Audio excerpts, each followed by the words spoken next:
Hey,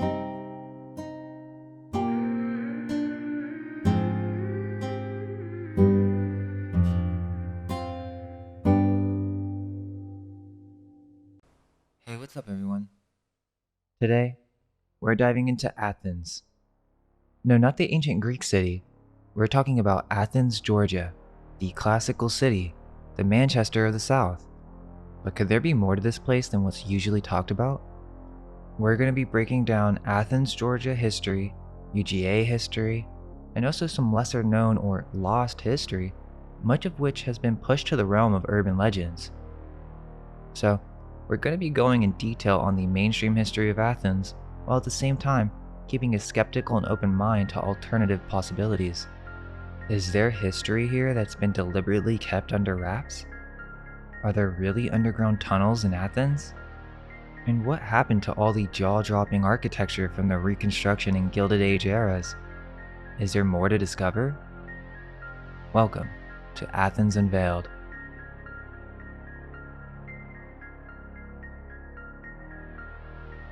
We'll start with the mainstream narrative when talking about the first people who lived in the Clark County area. The usual story goes like this. Native Americans arrived from Asia about 12,000 years ago as hunter-gatherers. They lived this way for around 4,000 years before switching to gathering nuts, acorns, and fish. Then another 4,000 years passed before they learned to cultivate native plants. From the Paleo-Indian period to the Archaic period, agriculture wasn't really a thing.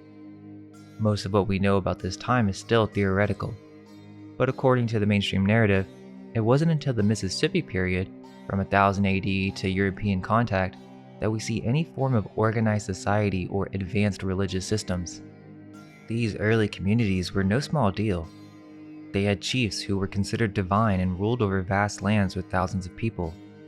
And also, Clark County was part of a chiefdom with its capital at Scholes. Which, okay, let's talk about Scholes. It's gonna get deep super quick, but yeah, this is its own rabbit hole. There's basically a ghost town in this area. It's a historic site and it's in the middle of nowhere, but basically south of Watkinsville, Georgia, which is outside of Athens. There's this abandoned town in a forest full of paranormal activity.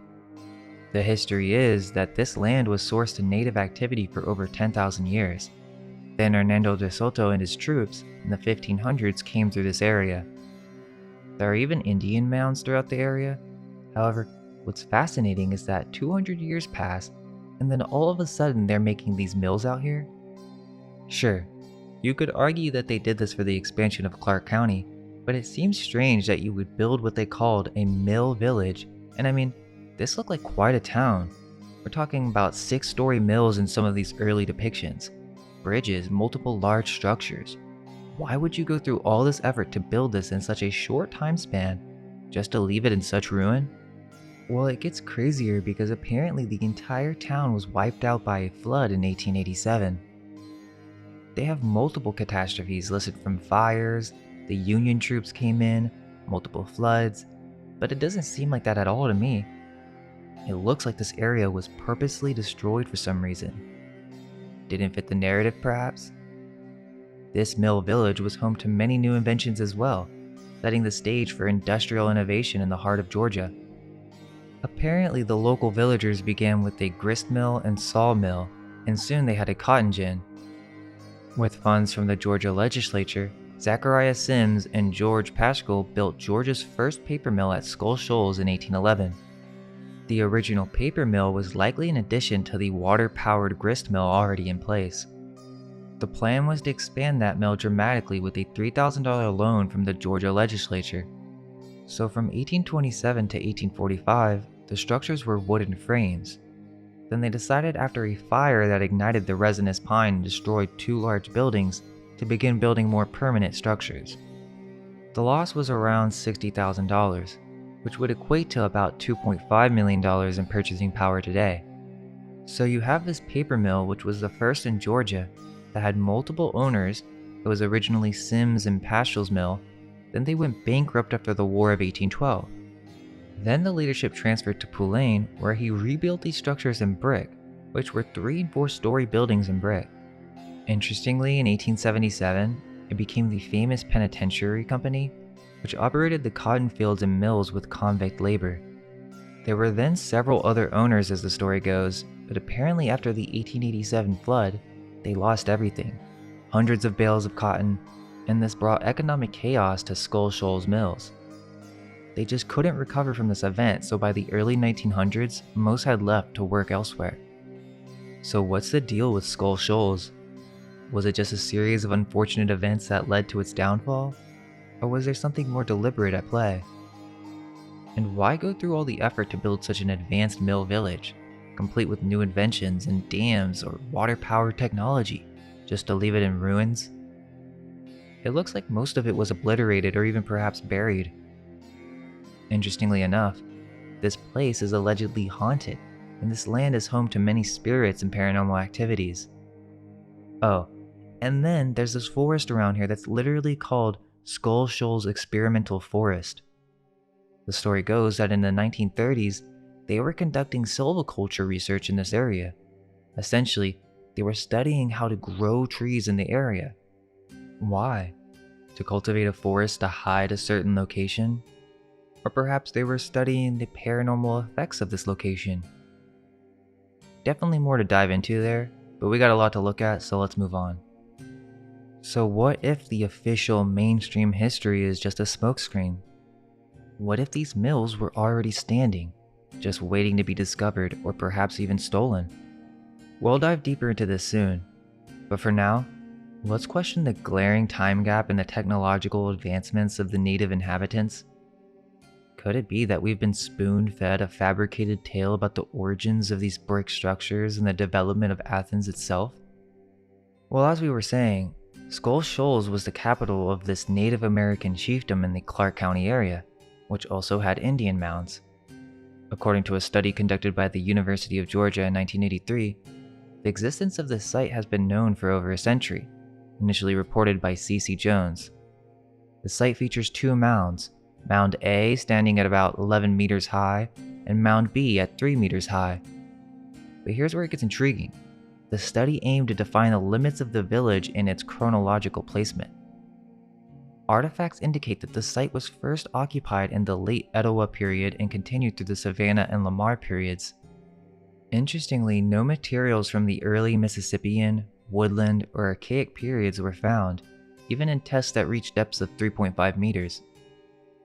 This raises questions about the site's history and the people who lived there. Moreover, the study suggests that extensive cotton farming from around 1800 until 1880 severely damaged the village midden. So could it be that the narrative we've been told about Shoals and its Native American history is incomplete, or even altered?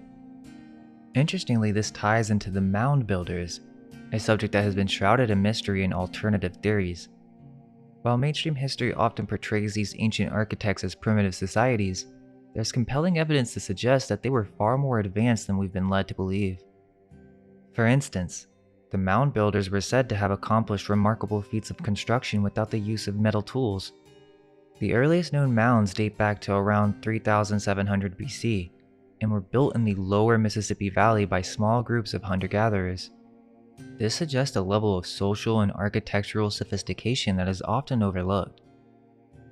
Even more fascinating is the subject of giant skeletons found in these mounds in North America.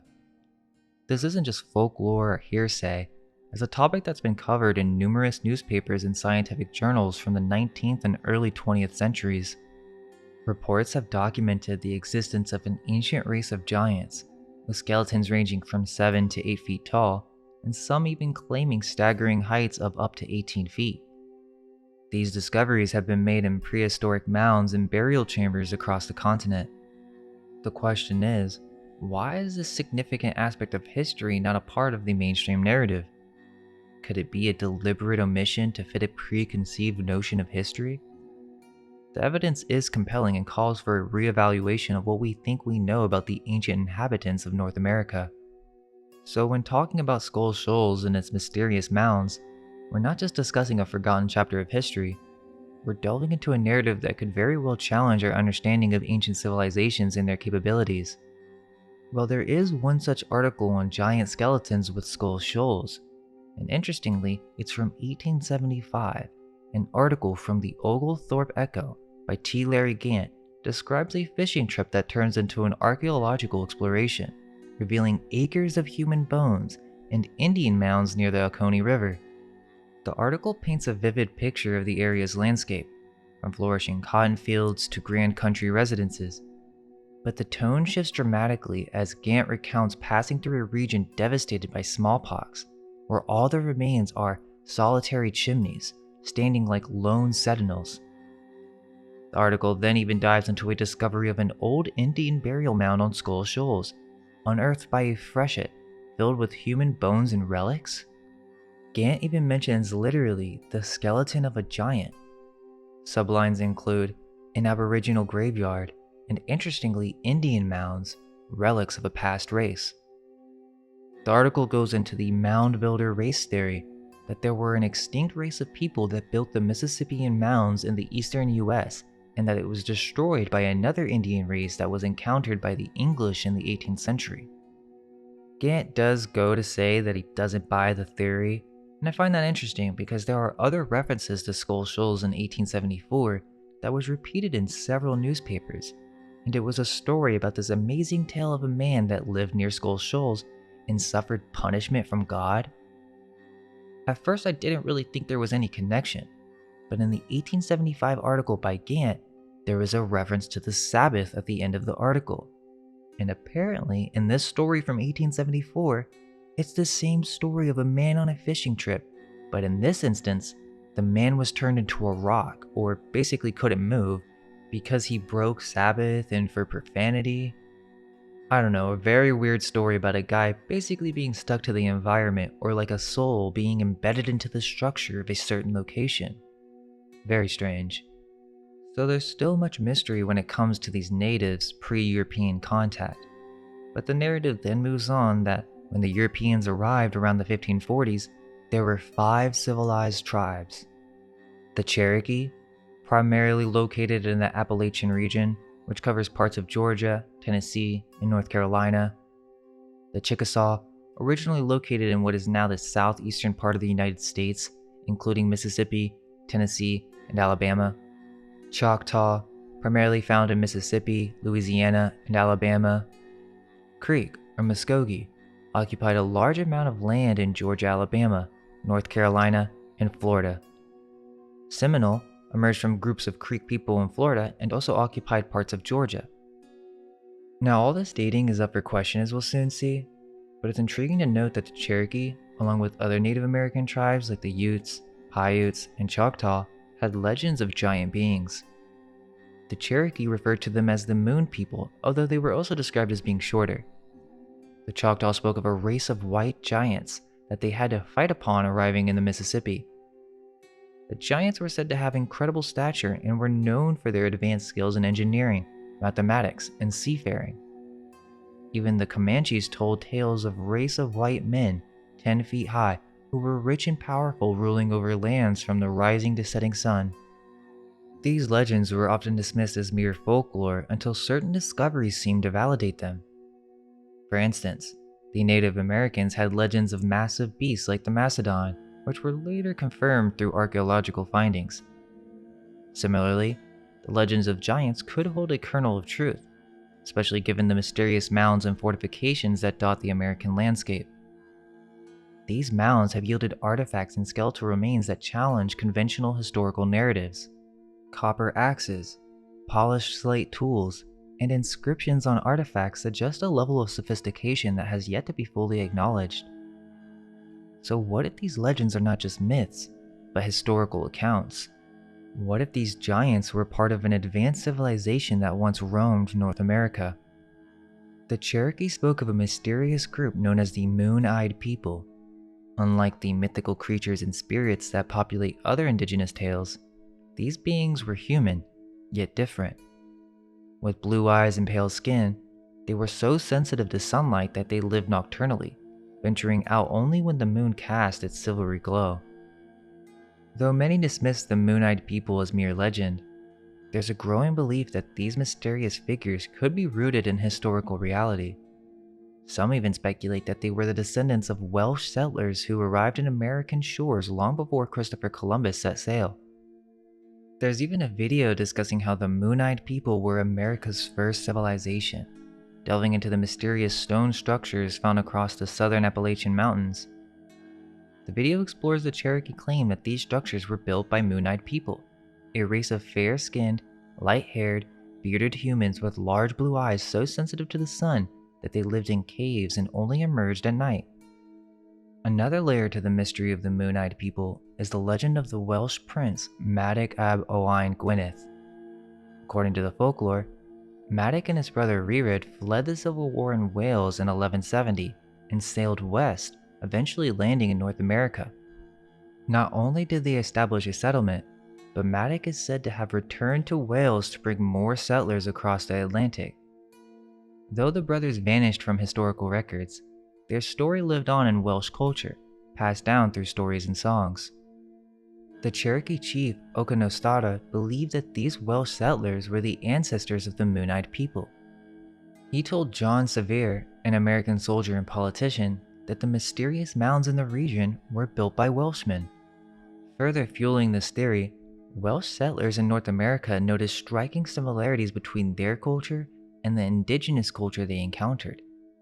They found stone forts resembling those in Wales, met indigenous people with pale skin and blue eyes, and even discovered that some indigenous language sounded eerily similar to Welsh. In fact, in 1608, a Welsh-speaking settler named Peter Wynne acted as an interpreter between white settlers and the Mungin people, as their languages were so similar. While skeptics might dismiss these connections as mere coincidence, proponents argue that the Moonite people left tangible evidence of their civilization in the Appalachian region. These physical traces, along with the overlapping legends and cultural similarities, make for a compelling case that challenges conventional historical narratives. It gets even deeper with the Irish-Scottish connection. Now, the main tribe in the lands near Athens, Georgia, were home to the Creek or Muskogee Nation, which encompassed the lands of Alabama, Georgia, and Florida.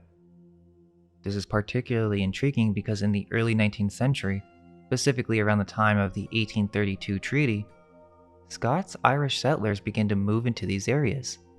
They didn't just settle, they intermarried with the Muskogee, creating a unique blend of cultures and histories. The Muskogee were a matriarchal society, meaning that lineage and property were passed down through the mother's side.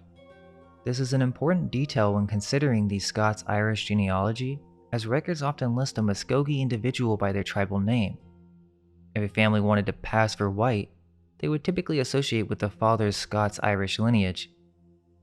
Historical texts like George Stigins' Creek Indian History, Thomas Woodward's Reminiscences of the Creek or Muskogee Indians, and Benjamin Hawkins' A Sketch of the Creek Country offer invaluable insights into this period. These works delve into the complex relationships between the Muskogee and the Scots-Irish settlers, particularly during the tumultuous times leading up to and following the 1832 treaty. That treaty led to the Muskogee ceding their lands to the U.S., which then allotted individual parcels of land to Muskogee individuals.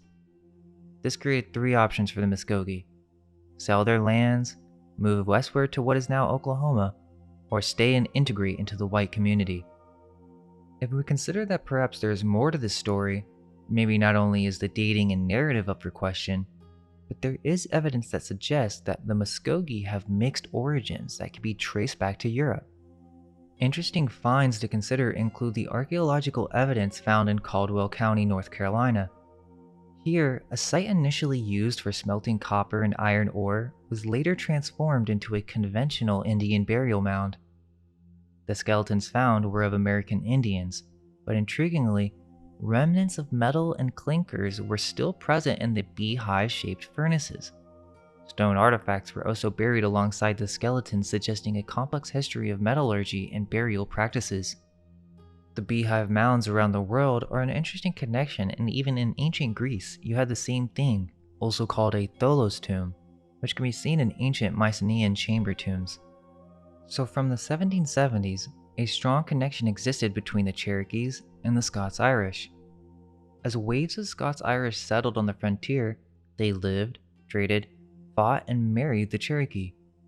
Millions of North Americans have Cherokee heritage because many mixed bloods, passed for white or blended into African American families. This gets into some interesting history and mixed races. You've got this story of this happening in the 18th century with European settlers coming into contact with the Muskogee Creeks and merging with them, literally marrying them. But then there's also the Bronze Age angle, where there's speculation that Vikings might have crossed the Atlantic and mingled with the Cherokee and Creeks. This brings up the issue of timeline distortion. How do we reconcile these different periods and their impact on the Creek people? Or is this just a coincidence? Then there's the concept of identity crisis. These native inhabitants were literally gathered up and moved around the United States. That's what the Trail of Tears was all about. It wasn't just a physical relocation, it was a dislocation of identity, a severing of roots. You also had Native American orphan homes, which were part of this reprogramming effort. These institutions aimed to mold these new citizens into the white way of life, as if their original cultures were somehow inferior or savage. So is there more to this story? Well, let's talk about the Mandan tribe. These folks were something else. French explorers in the 1700s were the first to document them, and they were shocked. Why? Because the Mandan looked almost European. Fair skin, red or blonde hair, blue or gray eyes. Even their customs seemed more European than Native American. Lewis and Clark, when they met them in 1804, described them as half-white and extremely courteous and civilized. Now this led to all sorts of theories. Were they descendants of pre-Columbian explorers? Some thought they might be related to Welsh settlers from the 12th century. George Catlin, who lived with the Mandan in 1832, was convinced they had European roots. He noted their advanced techniques in manufacturing and their unique customs and traditions. Even the Mandan's own legends talk about a mysterious white man who taught them medicine and influenced their religion. In the 19th century, the Mandan are hit hard by smallpox and their numbers dwindled. They were eventually assimilated into other tribes. But here's where it gets even more intriguing. Some believe that the Mandan were visited by Vikings. The first guy to make contact with them, Sieur de la Vérendrye, even found a rune stone with Nordic inscriptions near the village. Could it be that Vikings made it to America before Columbus? The Duhar, or the Duhair tribe, living near the Chicora in South Carolina and Georgia, were a unique group. Unlike other Native American tribes, they were Caucasian with red or brown hair, freckles, and gray eyes. They were also taller, and their men often sported mustaches and beards. Their way of life was equally intriguing. They herded domesticated deer, milked them, and made cheese. They even had corrals for these deers. Besides, they were skilled farmers and owned metal tools, which according to the official narrative was a rarity among Native Americans. Governed by a gigantic chief named Datha, the tribe lived in stone palaces and had a lifestyle that was a blend of Native American and European cultures. They were first documented by Spanish explorers Francisco Gordillo and Pedro de Coelho in 1521. These explorers found the Duhar to be an advanced society, even possessing pyrotechnic devices like sparklers and rockets. The tribe's Irish connection is a subject of debate among researchers. Their name, Duhair, translates into Gaelic to either place of the clan hair or place of the Irish. They also had practices similar to Gaelic tribes, like dairy deer farming, which is celebrated in Gaelic poetry. Remember this for later, these Duhar were also known as the Deer People. The Spaniards stated that the people of Duhar also raised domesticated dairy deer. The people of Duhar made the deer milk into cheese. Duhair, or actually Duhaira, was the word used for Irish in the 12th century. The name of the Ossory clan members who fled to Leinster literally means deer people. Ireland had domesticated dairy deer for probably thousands of years. It only switched to dairy cattle after they were introduced by Norman monks in the 13th century.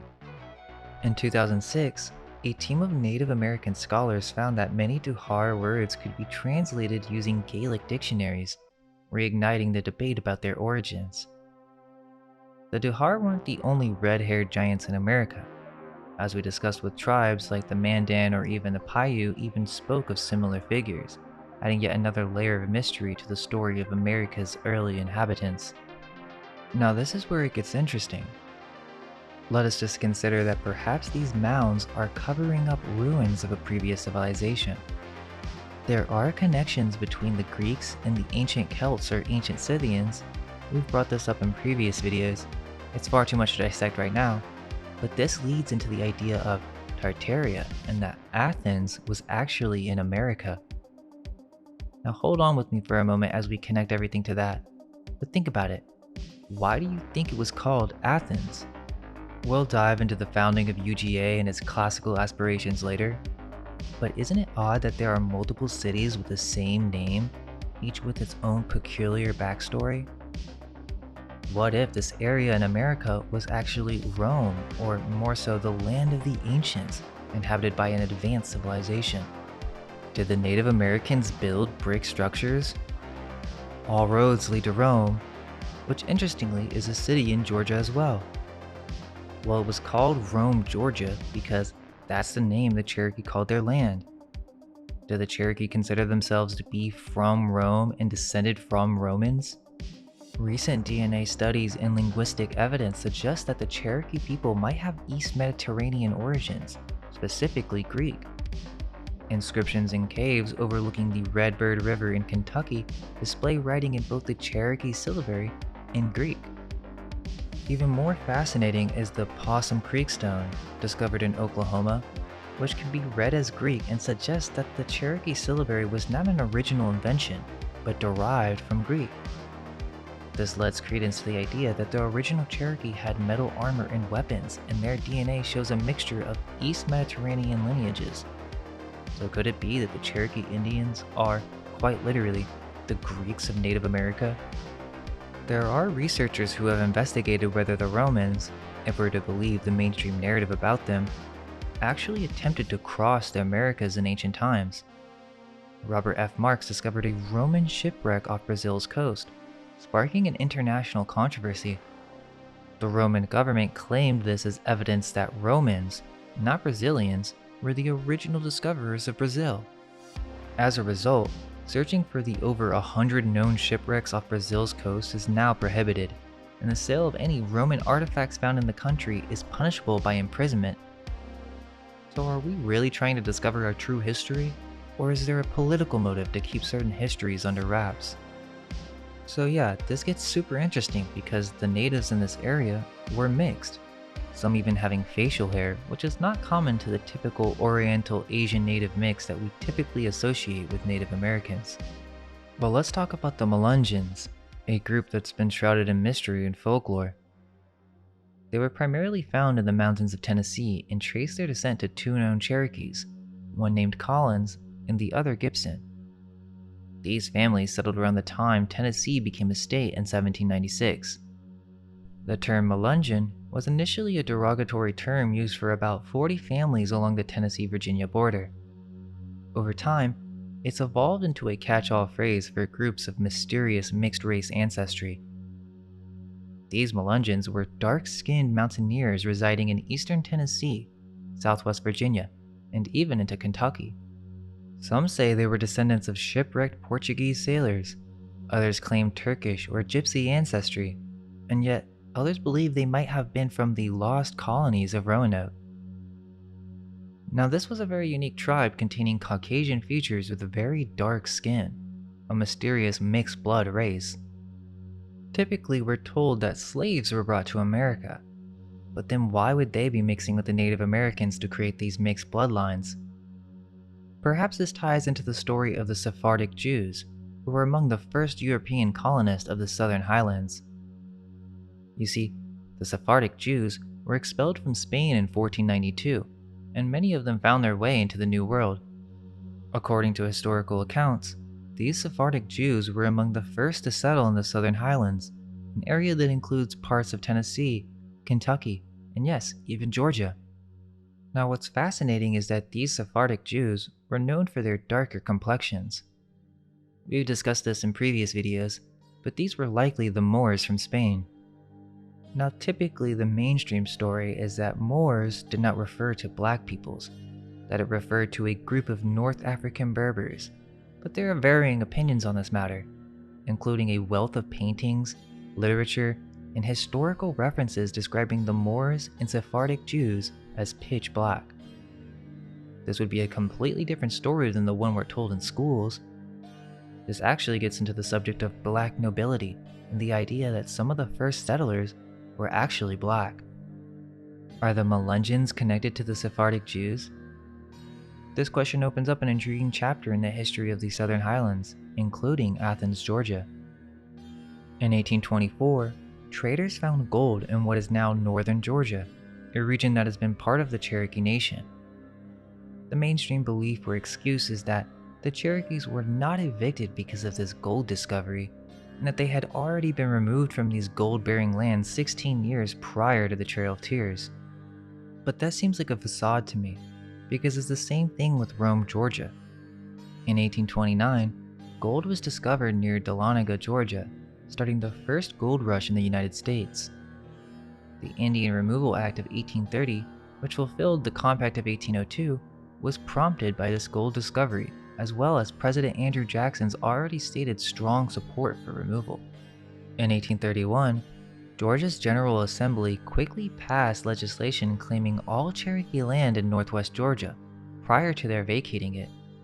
This entire territory was called Cherokee County until additional legislation in 1832 divided the territory into the 9 counties that exist today.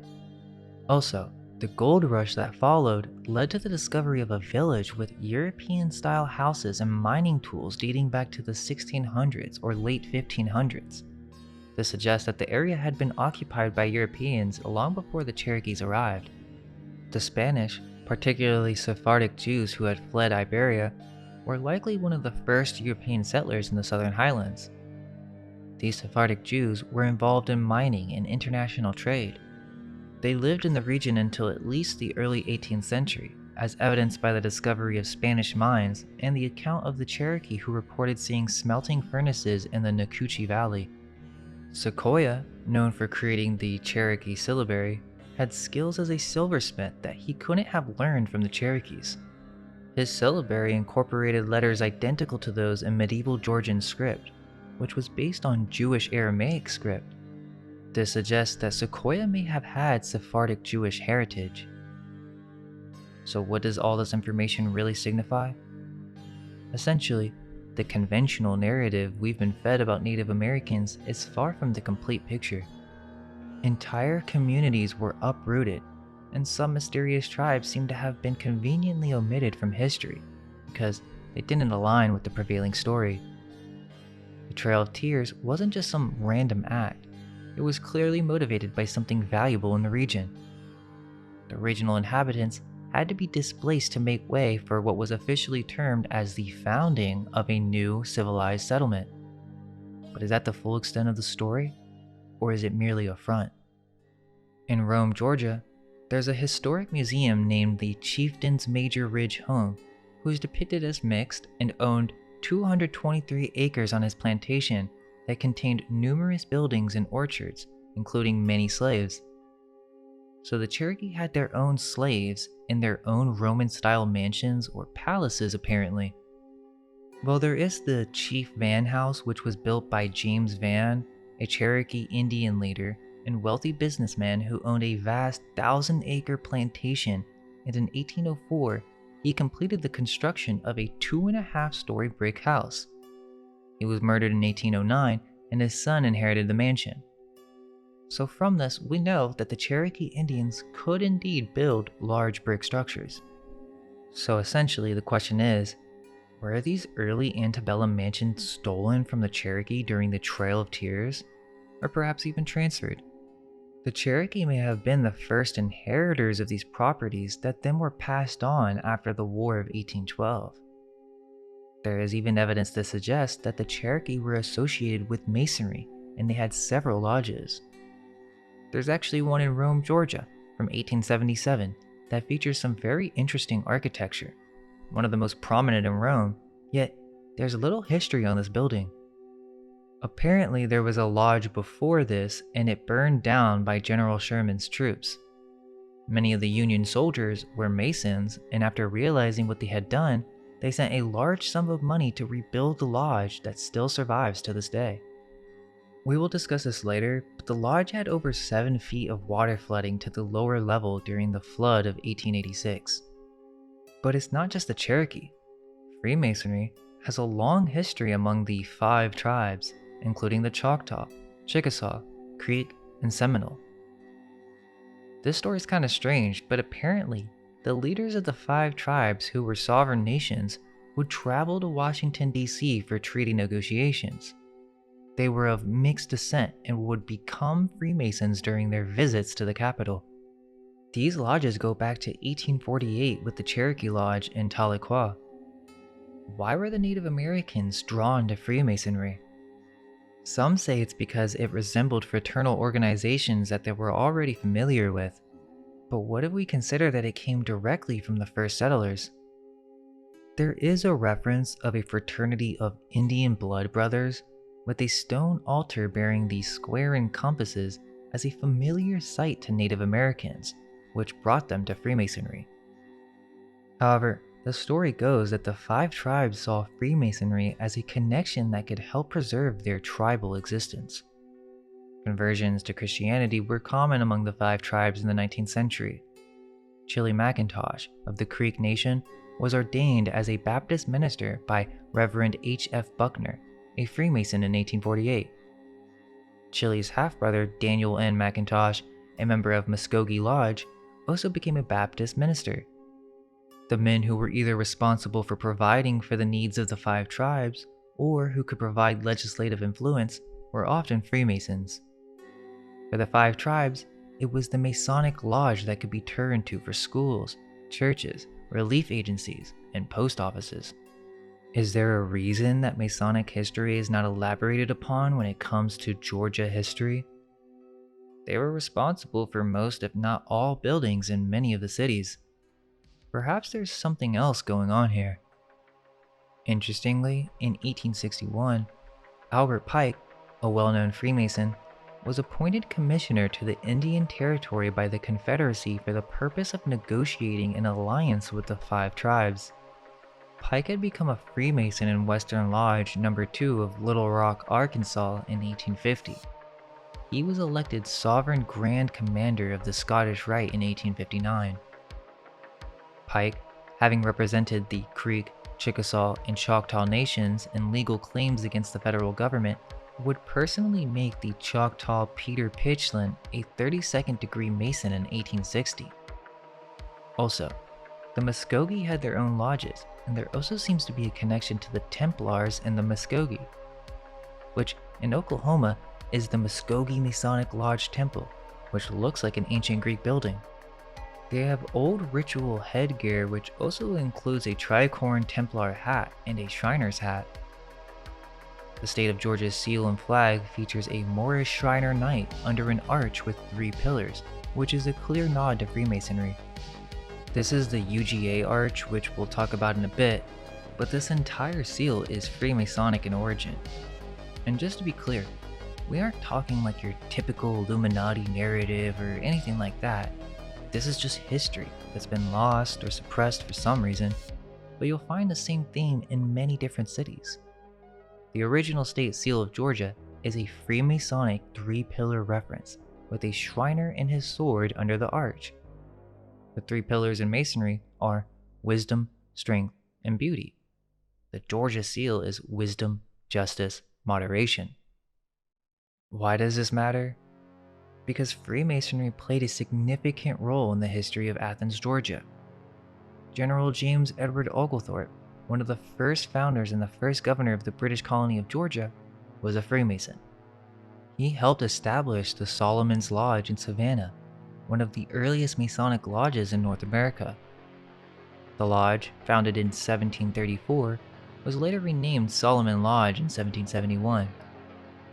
It's located in the Cotton Exchange Building, which interestingly has levels below the street, something we'll delve into later. This building was essentially like an early stock exchange, strangely. The influence of Freemasonry extends to the University of Georgia, the first state-chartered institution of higher education in the US, which was largely established by Masons. Some might argue that Masonry is just a club or fraternity focused on public service, but that's just a surface-level understanding. Masonry claims ancient roots, linking back to previous orders like the Knights Templar and the Rosicrucians. It wasn't just a club anyone could join like in the modern day. It was an elite organization often made up of influential figures in society. The point is, Freemasonry had a deep impact on early Athens, shaping its history in ways that are often overlooked. Even the name Oglethorpe appears in the newspaper that covered the story of Skull Shoals with the mounds and the giant skeleton remains that seems to have been covered up, suggesting that Masons had control over the media, and by extension, the history we're taught. This isn't some wild conspiracy theory. It's a part of history that's been either lost or deliberately obscured. We left off discussing the 5 civilized tribes, their Masonic affiliations, and Sephardic Jewish connections. Now let's focus on what happened post-European contact in the Athens, Georgia area. The narrative often suggests that European arrival led to widespread disease, decimating native populations or what they label as the mound builders. But why were the Europeans so diseased? Was it their lifestyle or diet? Regardless, this wiped out large portions of the native populations throughout the Georgia Piedmont, so the story goes. When the settlers arrived, they didn't just pick random spots to live. There were already settlements, towns, and roads which influenced where they chose to settle. Interestingly, this area in Georgia is called Piedmont, similar to the Piedmont region in Italy near Rome. This Italian Piedmont was initially inhabited by Celtic Ligurian tribes and later by the Romans. The term Piedmont itself means foot of the mountain, possibly referring to areas of hills or mounds. This Italian Piedmont is rich in ancient Roman artifacts and ruins, which raises question about the naming of Athens, Georgia. Is it merely named for the University of Georgia in its early pursuit of knowledge, or is there a deeper connection? So historians are a bit sketchy on what was really going down in Athens, Georgia in the early to mid-18th century. We know that Savannah was founded in 1733, and we'll dive into that in another video. But what's clear is that Georgia was being set up by Freemasons in the early 1730s. The details on when exactly some streets and buildings in Savannah were built are fuzzy, but the general idea is that not much was happening here in Athens during the 18th century. King George II signed the Charter of the Colony of Georgia in 1732, creating the last of the original British colonies from lands given up by South Carolina. After Savannah, Freemason Oglethorpe went on to establish Augusta, which has its own set of intriguing connections to this whole story. Augusta was supposedly set up as a trading post with Native Americans, and apparently, Parliament was just giving out large land grants to serve as incentive for early settlers. The idea is that Georgia was just slow to populate because of wars with the natives, colonial wars with France and Spain. It was just difficult to get started, so the story goes. The historians say that during the mid-18th century, due to early European contact, the Native American population in Georgia had already dwindled. Before white settlers rolled in, Clark County served as the boundary line between the Creek and Cherokee tribes who were at war with one another. Alright, so here's where the story starts to fall apart. Supposedly, not only did the early mound builders die off from diseases, but now the more recent tribes like the Creek and Cherokee, who are also into masonry, are fighting each other. And get this, they're also in debt to white traders. So King George III steps in and says, "Hey, you don't have to pay us back, just give us your land." Seriously? In 1773, in Augusta, Creek and Cherokee chiefs handed over a staggering 674,000 acres of land along the Ogochee, Oconee, Broad, Savannah, and Tougaloo rivers to the British. That's pretty much this whole area. This opened the floodgates for white settlers, not just from Georgia, but also from up north in Virginia and the Carolinas. Farmers started pouring in to take advantage of the fresh soil. Now, tell me, how does that make sense? Why were the Native Americans in debt in the first place? And even if they were, why would they just hand over their lands like that? So right after they acquire all this land, the American Revolution kicks off. This whole thing feels like a tall tale, but the British are fighting colonists, the Cherokee are fighting among themselves, and the Creek are fighting the Cherokee. But after gaining independence from Great Britain, which, by the way, doesn't really add up when you consider the history of Masonry and its universal brotherhood, this Piedmont area was finally ready for settlement. In 1783, Georgia couldn't wait any longer and signed its own treaty with the Cherokee Nation, 2 years before the US did. Then in 1784, Georgia cleared all debts for the Native Indians. Hold on, the Native Americans were still in debt even after giving up all their land? Oh, it's because Georgia wanted even more land. So they pulled a King George and said, "We'll forgive your debts if you give us more land." This led to the formation of 2 new counties, Franklin and Washington. Franklin was named after Benjamin Franklin, for reasons that aren't entirely clear but supposedly to honor him. Interestingly, the Creek were allies with the Spanish. According to an Augusta Chronicle article from 1793, these 2 groups were the main obstacles to the development of Clark County. Now, the first settlers to arrive during this period were the Scots-Irish from the Carolinas. They supposedly brought with them new building methods and constructed the first log cabins. So we're supposed to believe that only at the end of the 18th century, only after 10,000 plus years of civilization, did people finally figure out how to build houses? And this only happened after Franklin County was established? That's the narrative many historians like to push. When you dig into it, you'll find that they often describe these first structures as basic log cabins. This isn't unique to Athens, you'll see the same thing in multiple cities. Search for the oldest building, and they'll usually show you something that looks like a simple cottage.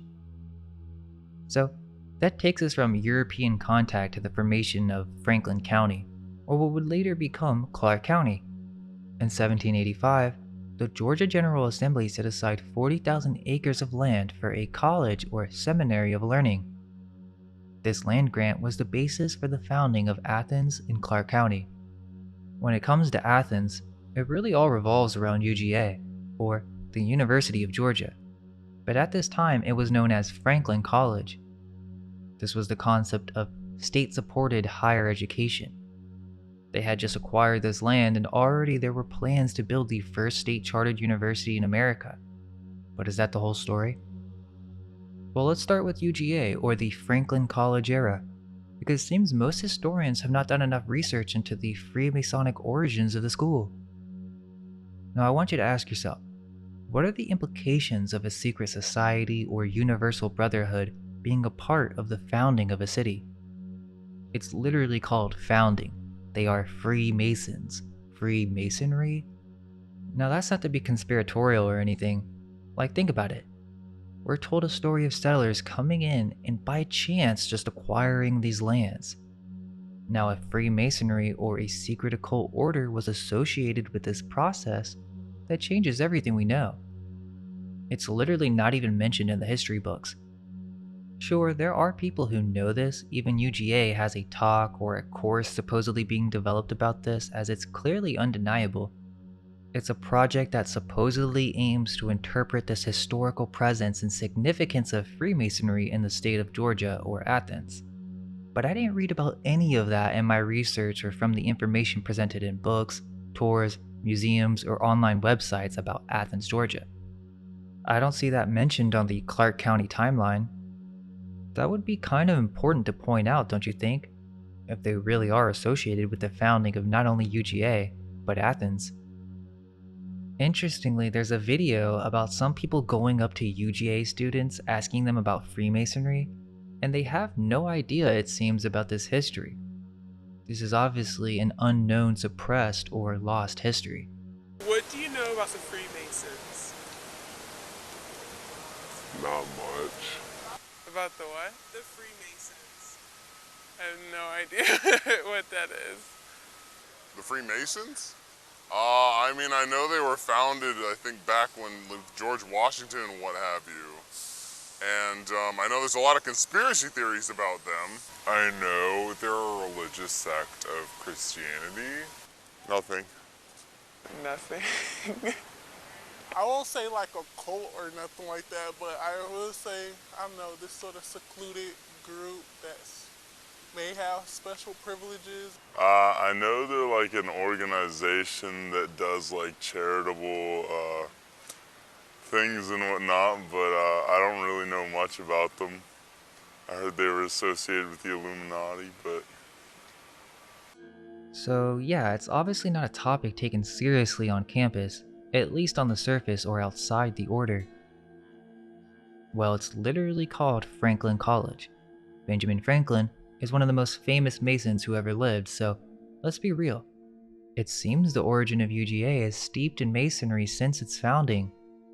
In 1785, the charter was actually drafted by Abraham Baldwin, another established Freemason who called upon the citizens of Georgia to acknowledge their obligation to educate the youth, which is very oddfellow of them. So the government funded a Freemason educated at Yale, who then was the president of the university from 1785 to 1801. In 1801, the legislature dispatched a delegation of Senatus Academicus of 5 men to select a site for the university and to begin a contract for a building. Interesting that we see this 5 again. The committee included a John Millage, who was the governor of Georgia between 1802 and 1806. He created the first land lottery to combat corruption in the distribution of former creek lands to settlers. Land lottery? Weird, right? Definitely no way that could be rigged. Well, they say that this was an early 19th century system of land redistribution in Georgia. White male citizens could register for a chance to win lots of land that had been taken from Muskogee and Cherokee nations. It was used between 1805 to 1833 to strengthen the state and increase the population. We'll come back to this because this is a crazy story, but yeah, this guy is one of the founders of Athens, who after being selected somehow as one of the 5 men to be a part of Senatus Academicus, that he would go ahead and just purchase the land. The story goes that the committee were looking for land in this area on horseback. The whole crew was on an adventure to find land and they came across a Daniel Easley. The university had already owned land, but they decided that Easley's land that for some reason he owned, were these people connected with the Muskogee? Well, Millage buys this land high on a hill above the Cedar Shoals because it was perfect for the location of a college. Millage bought 633 hilltop acres from Easley for $4,000, and Easley decides to generously donate the parcel because the university was rich in land but had no money? Interesting story, and this land that Millage supposedly buys out of pocket is what he decides to name Athens, and then donates it to UGA. There doesn't seem to be evidence that Millage was a Freemason, but he was definitely associated with other high-ranking Masons, and the thing is, most historians do not consider that there were such things as secret or silent Masons, who were figures that although did not publicly announce being a Freemason, were still affiliated with the lodge in secret. This also gets into the idea that these figures were made up entirely to fit a certain narrative. I mean, this guy was just giving out land for free? So they tell this story of just constructing this university in the wilderness, and this fell to Abraham Baldwin and Josiah Meigs. Meigs, another Yale graduate, was hired to succeed Baldwin, who is considered the first acting president of UGA. While it is not clear that Meigs was a Mason, his family was deeply associated with government, and interestingly, his nephew, Jonathan Meigs Jr., was a Freemason. Jonathan Meigs Sr. was his father, who was a colonel during the Revolutionary War. Interestingly, he served as an Indian agent who would interact and work with the Cherokee in southeastern Tennessee. He worked with a Charles R. Hicks, a mixed-race and bilingual Cherokee who later became a chief of the Cherokee. He was basically doing treaties or making deals with the natives of these lands, which is interesting if you consider that perhaps we're not being told the entire story with how these lands were acquired in the founding of Athens. The story goes that now in 1801, all they had was Easley's home that was then turned into a tavern or something. But the first students arrived shortly after, and apparently the chronicler George White recorded that Meigs commenced the exercises of the university, but no college building of any description had been erected. Okay, that's easy. Maybe they decided to just not describe it. They say that they were just studying out in the wilderness and that lectures were delivered under the trees. So first came Meigs' house, which held classes in a log cabin that was a story and a half that supposedly could recruit 30 or 40 students into the cottage for the first 3 years as the first students graduated in 1804. The narrative continues with saying that the ceremony took place under the rising walls of the first permanent brick structure, later called Old College, allegedly completed in 1806, the oldest structure in Athens. So out of nowhere, the first brick structure to go up here is a 3.5-story building? If you look at the old photos, you'll notice it's already overgrown and there appear to be lower levels, something we'll delve into later. Plus, the doors are elevated, which is another reoccurring theme. It's pretty odd that it took until 1806 for a brick structure of this Georgian architectural style to emerge in Clark County. This is also the exact spot where the Baldwin statue stands. The building was modeled after Connecticut Hall at Yale, built in a similar style in 1752. So, we know that brick colonial-era architecture was already common in the early 18th century.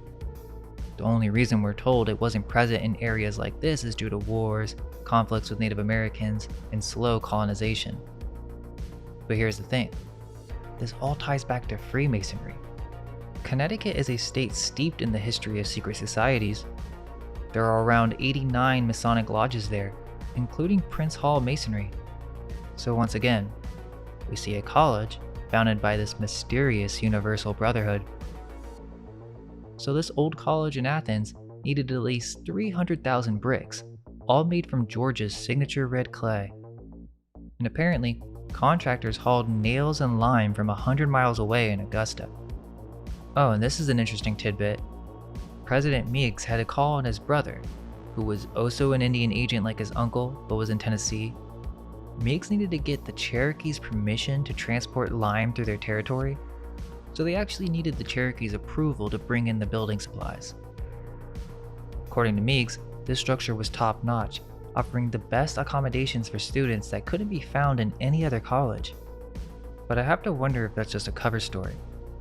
They had plans for this college for decades. Started off giving lectures in the woods, and then finally in 1806 they erect this brick structure. From this point on, we see a rapid expansion of similar buildings, which really makes you question what's going on. So the history goes that the village of Athens just emerged adjacent to the campus on lots that would be sold to pay for future construction of the college. Meigs and Hope Hull, a Methodist preacher and early resident, began plotting out the first lots of the town. It seems that in 1803, before the old college was built, there was already multiple homes, 3 stores, and a number of other buildings according to a report by Meigs. Among these early structures were 2 hotels and 2 general stores. Interestingly, the street names did end up changing, but by 1806 they had 10 frame dwellings and 4 stores. Seems like there are many details being left out about this early period in Athens and the nature of the buildings being constructed. Clark County was named after Elijah Clark, who was another Indian fighter, agent, negotiator, whatever you want to call it. But we'll see this common theme of higher forms of government or city officials being associated or connected with the Native Americans. Apparently, Clark was rewarded by the state of Georgia for being a war hero and received a gift of the Wilkes County plantation. To this land, Clark then added several thousand acres from bounty certificates. Supposedly, he defeated the Creeks in a battle at Jack's Creek in Walton County in 1787 by tricking them to battle against the Spanish or something along those lines. Eventually, towards the end of the 18th century, Clark was really upset with the state of Georgia, literally saying he was disgusted.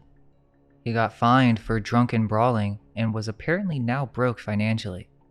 At the end of his life, he left his 1,100-acre plantation.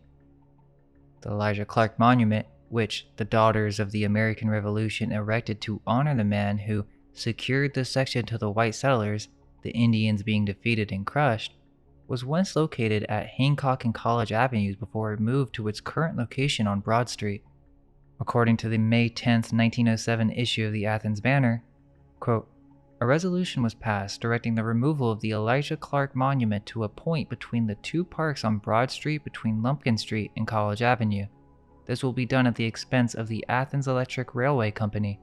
End quote. We will talk more about the Athens Electric Railway in a bit, but interestingly, this connects with Athens' Confederate Monument, which was moved because of protest. But I found it interesting that the master of a local Masonic lodge in 1872 included a time capsule in the monument's cornerstone. The time capsule, which according to an interview with William King, the Master Mason, contains Confederate memorabilia and a list of Athens Freemasons. When it comes to the development of Clark County, it started with Watkinsville being the county seat. The original land for Watkinsville was granted to a Roderick Easley and a Josiah Woods, so repeating names again, and a John Cobb contributing additional land for public use, including land for constructing a courthouse and a jail. Now here's where it gets strange.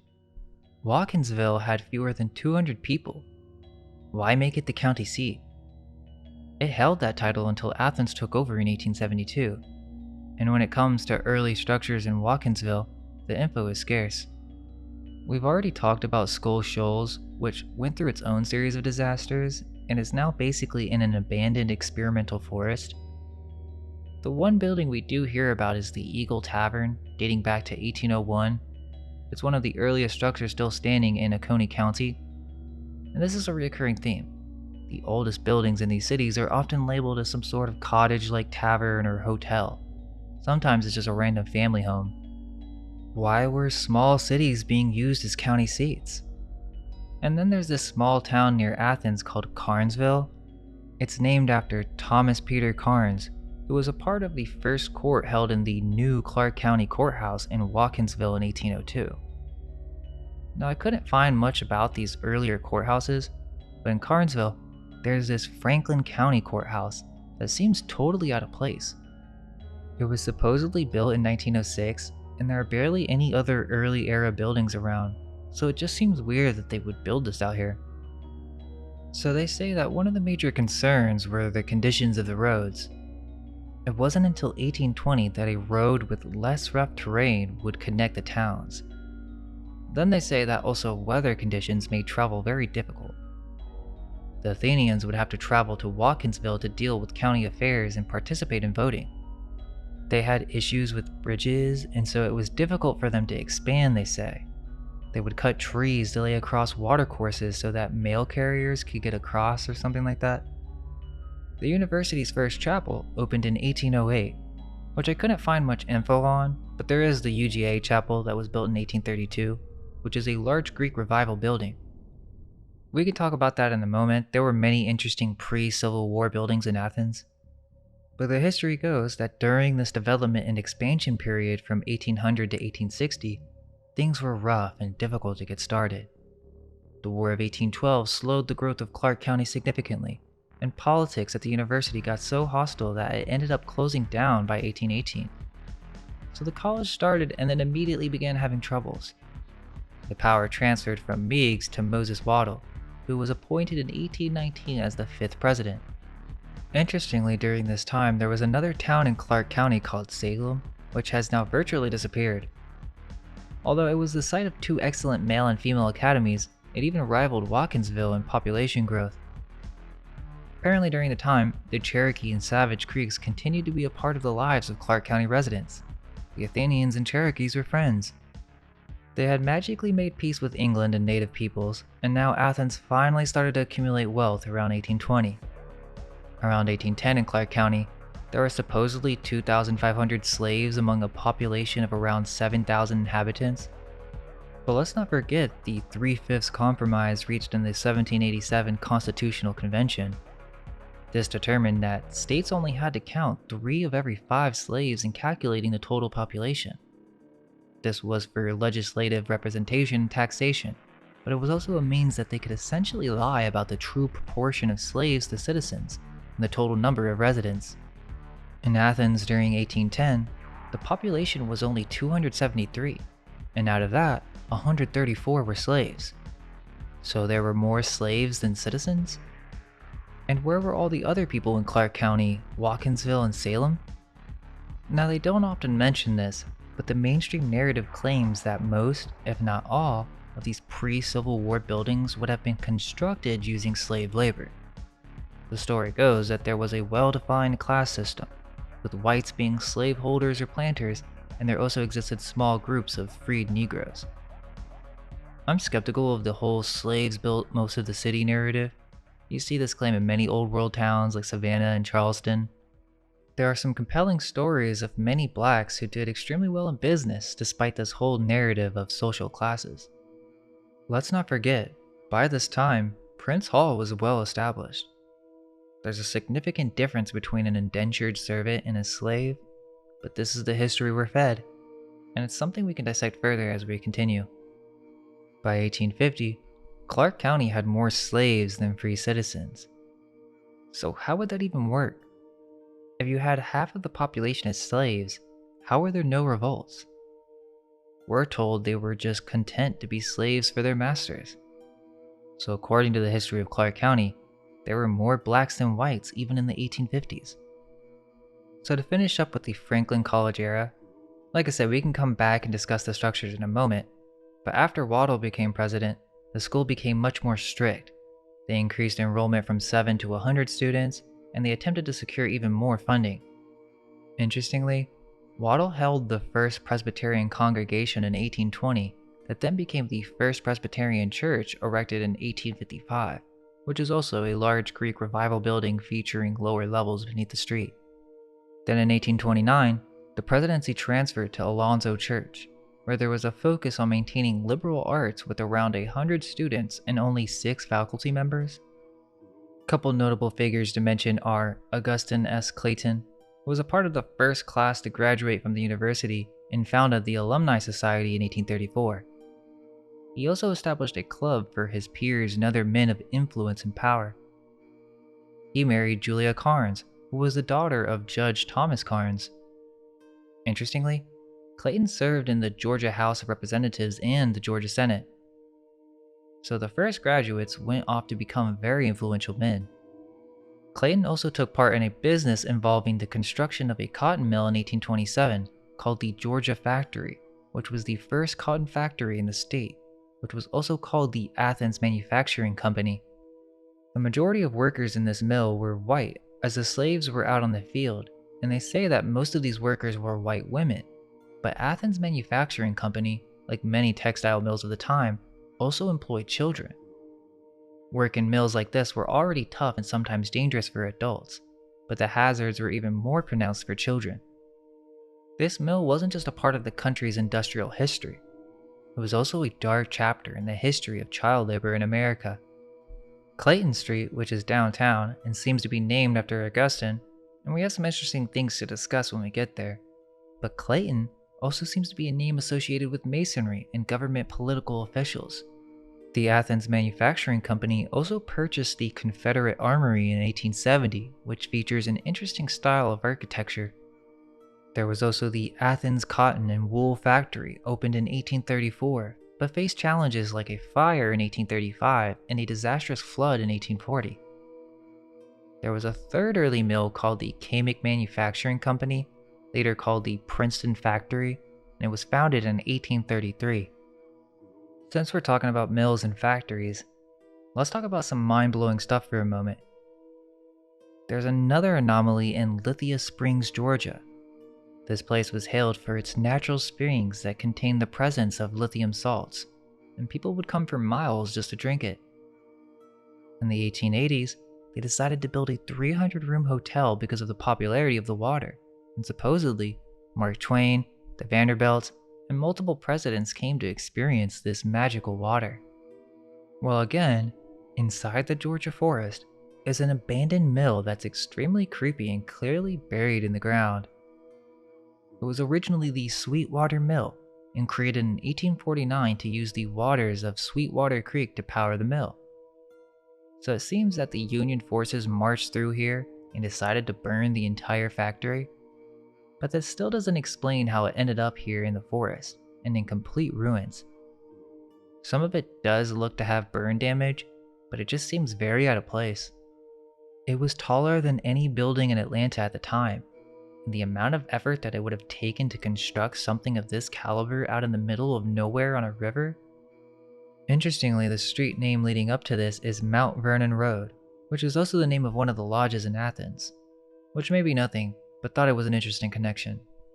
Also, we mentioned Augusta earlier, but there's a very strange factory there as well that seems completely out of place. It's called the Confederate Powder Works building that features very prominent Moorish architecture style, even complete with an obelisk chimney. The story goes that the original Confederate Powder Works was a gunpowder factory that was built during the Civil War. Then after the war, the factory was seized and dismantled for some reason, and that they left this obelisk chimney behind as the sole remnant of the original Powder Works factory. So then after the chimney was preserved in 1880, this new mill was constructed in only 2 years, the one that's standing today called Sibley Mill. It was literally built with the same bricks, so I'm not sure if I buy that whole story. And supposedly the mill's turbines still generate electricity to this day that's sold to Georgia Power. Just something interesting to consider. Another notable family to point out during this expansion period in Athens is the Cobbs family.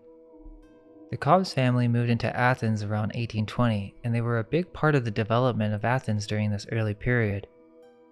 John Addison Cobb had inherited a fortune. Colonel Cobb was one of only 2 men who had ownership of 200 or more slaves at any time during this period.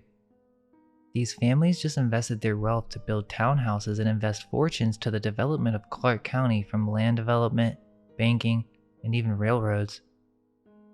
They were essentially some of the first investors to this area. So after the mills came the railroads, apparently. James Camick was the leader of the Georgia Railroad Organization. The railroad barely extended to Athens in 1841, and it stopped at Carr's Hill on the far side of the Oconee River, which required even more labor for transportation. The story is that initially the Athens Rail Branch from Union Point was horse-powered, and then later small locomotives were used to pull freight and passenger cars. There was a town hall built in 1847, but there really isn't that much info on what this new town hall was, other than that it faced Lumpkin Street and it was a huge hub for various community activities. There were many business ventures during these times. One of the most popular and oldest surviving companies is the Southern Mutual Insurance Company that moved to Athens in 1848. The original headquarters was housed on Clayton Street and College Avenue from 1876 to 1906. There's a couple weird things to say about this, as they moved into the Fred building in 1906, but apparently the original building was moved brick by brick 2 blocks away to Hancock Street, where it housed the Athens Railway and Electric Company. But I'm not sure about that, as the Athens Railway and Electric Company was on Clayton and College. It's the Record comic book store in front of the Fred's building. More business ventures include the Pioneer Paper Manufacturing Company that was incorporated in Athens in 1852 following the establishment of the Pioneer Paper Mill in the 1840s.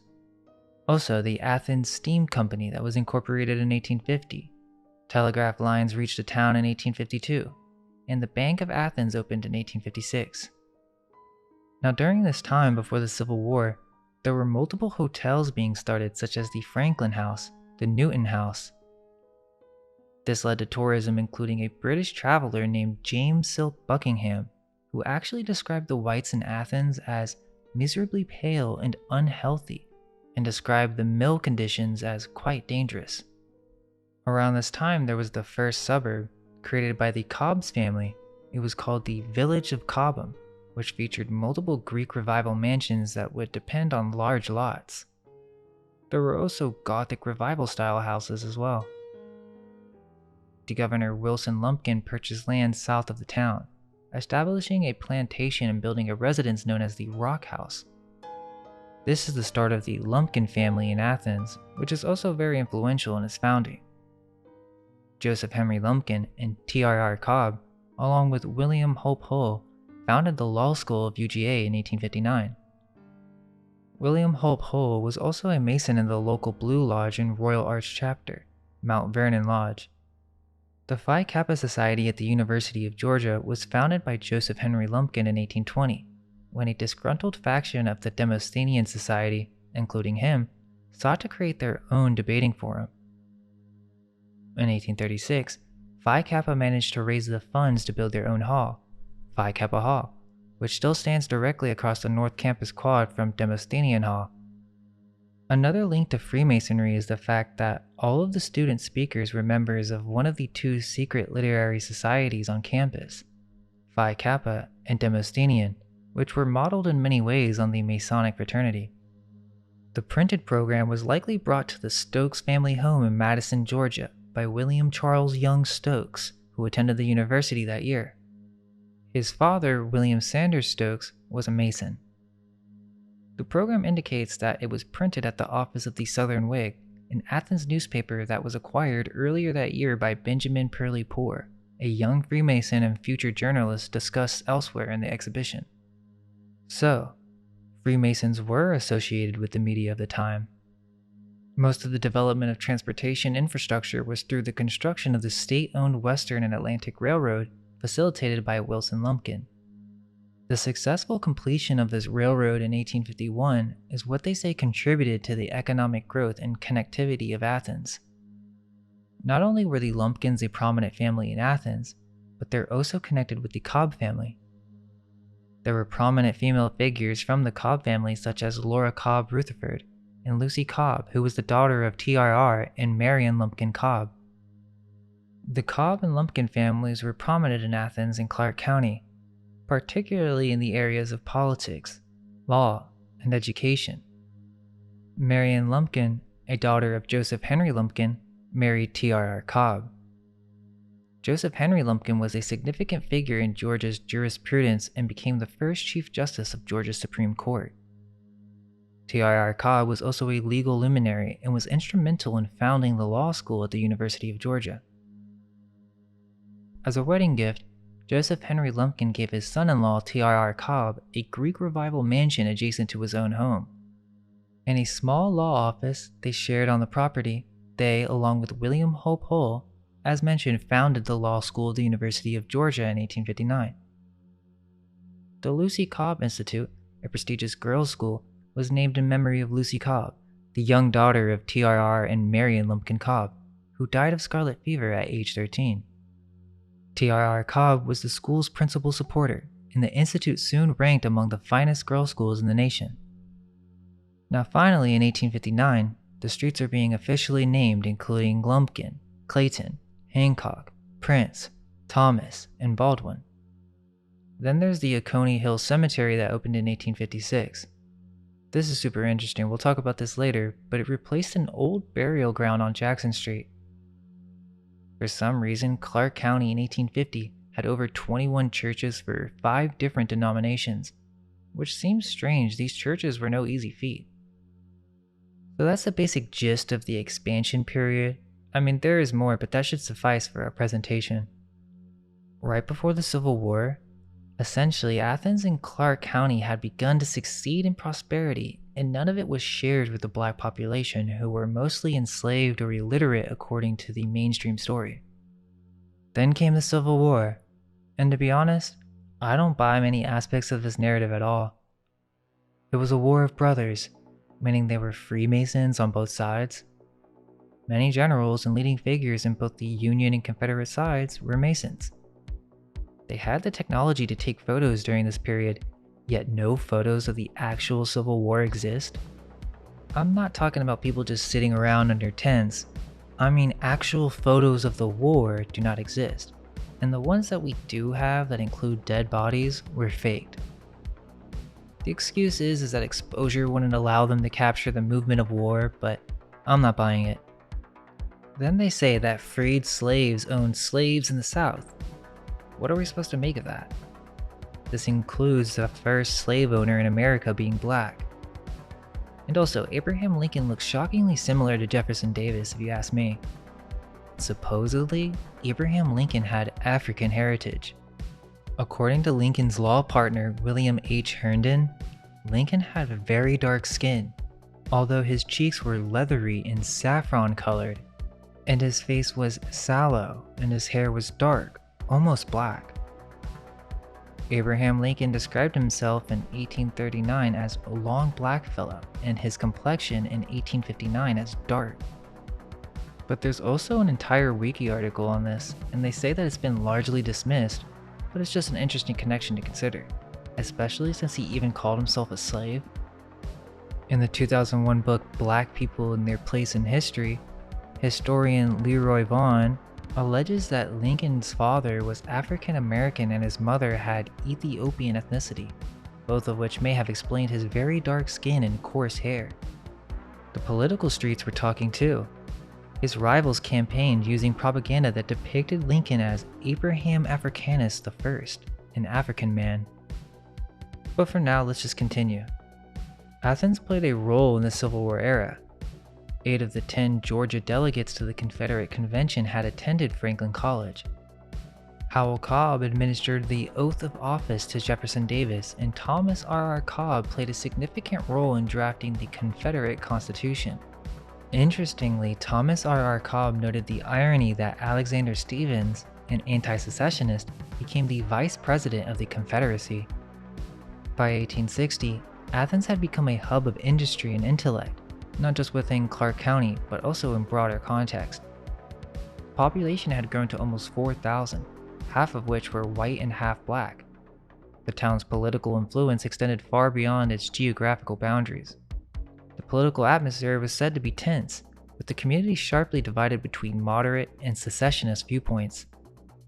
2 weekly newspapers, the Southern Watchman and the Southern Banner, played significant roles in shaping public opinion. During the 1860 presidential election, Athens and Clark County leaned towards moderate candidates, with not a single vote cast for Abraham Lincoln. However, the election results intensified fears of slave insurrection. Apparently now all of a sudden during the war, fears of a slave uprising were rampant, leading to the formation of vigilance committees. Prominent citizens like Thomas R. Cobb, Wilson Lumpkin, James Camick, and W.S. Grady served on these committees. When Georgia declared its secession, the majority in Athens celebrated with parades and salutes, although not everyone was in favor. There's a whole story behind this where young men like Howell Cobb Jr. were abruptly awakened to the reality of war, and many local men and boys prepared to leave Athens to join the Confederate Army.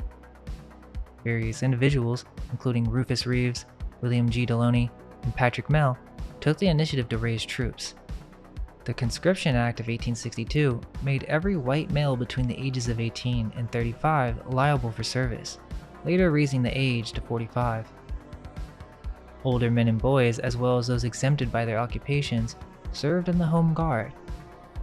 There are elaborate histories for each of these figures, including the death of T.R.R. Cobb. The University of Athens closed for 3 years, and it seems that most of Athens was intact after the war. There were losses, but not like other nearby cities in the South. One of the most significant new industries was the Cook and Brother Armory, which produced rifles and other equipment. There were no real battles, maybe skirmishes, but they temporarily housed Union prisoners.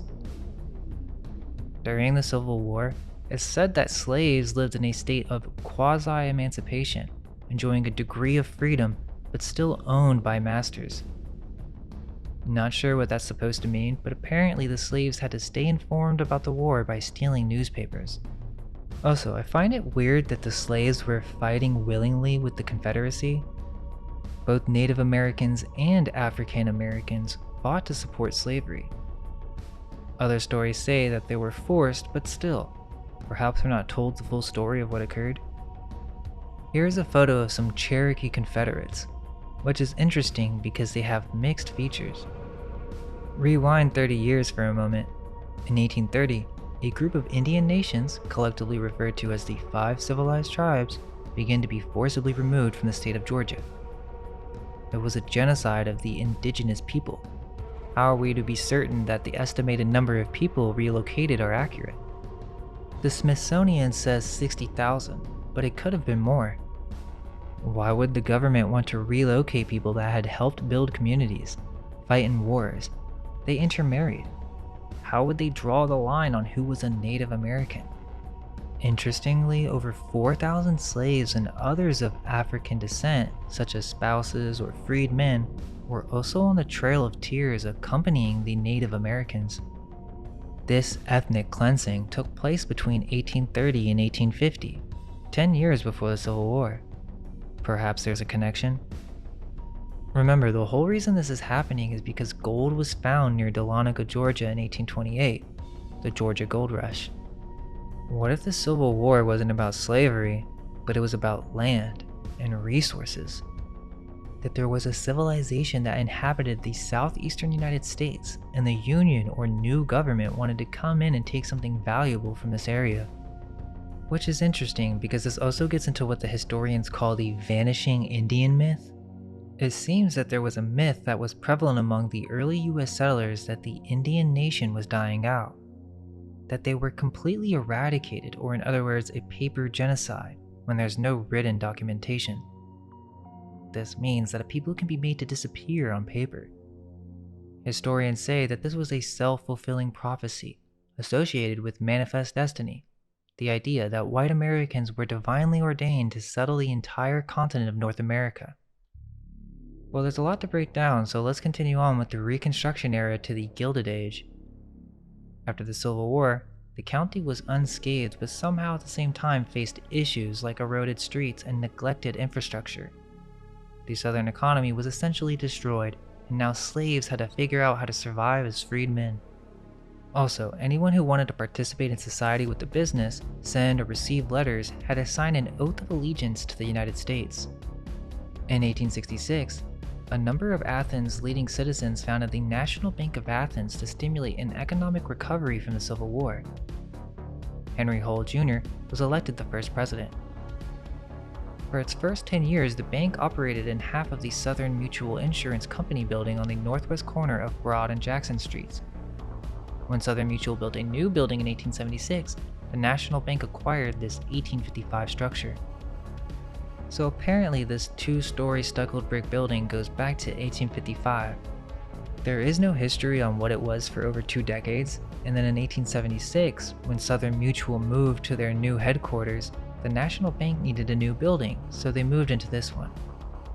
Many of these buildings downtown are similar, where it's not quite clear when these structures were originally constructed and for what purpose, as the property just gets continually sold to new ventures. The National Bank of Athens was financed by John White, an Irishman who founded the new bank with $40,000 after the war. Also, there was the Freedmen's Bureau, in which a Brigadier General Davis Tilson came to UGA to give a speech on how there would be no land distribution for freed slaves, and if they didn't get back to work, they would be punished for vagrancy and stealing. The Bureau is said to have served as an employment agency helping find jobs for freed men. Interestingly, because it was difficult for blacks to find jobs in the city, they moved to the outskirts of town on the Oconee East Bank, and the city was called Blackfriars. Which is interesting if you connect that to England and the Blackfriars. There's not much info on this place in Clark County, other than that there was a smallpox epidemic in the South that affected these black communities the hardest. Interestingly, there's a report by a slave named Darricot that says the Yankees brought the smallpox down south. Because of this epidemic in Athens, a makeshift hospital was erected in 1865. One of Athens' leading citizens, intriguingly named Richard D. Moore, or Dr. Moore, who was also called the Prince of Doctors. Moore, Prince, interesting, and that he had treated families of soldiers free of charge during the war. Apparently, the citizens of Athens provided $25,000 to construct a new building for the college. It was the Moore College, a Second Empire revival building. Also, right after this in 1866 was the founding of the first African Methodist Episcopal Church. Supposedly the lot was then purchased in 1881 and the building was built in 1916. Then in 1867, there was the Knox School, funded and built by the Freedmen's Bureau, which was the first school ever open to blacks in Clark County and cost local citizens nothing to operate. Already by 1867, black Americans were being voted into office in Clark County. The Union made sure that freedmen were allowed to vote, and in 1868, the Republicans had elected 2 former slaves, Alfred Richardson and Madison Davis, as the first 2 black men ever to represent Clark County in the state legislature. Richardson was a carpenter and a tavern owner.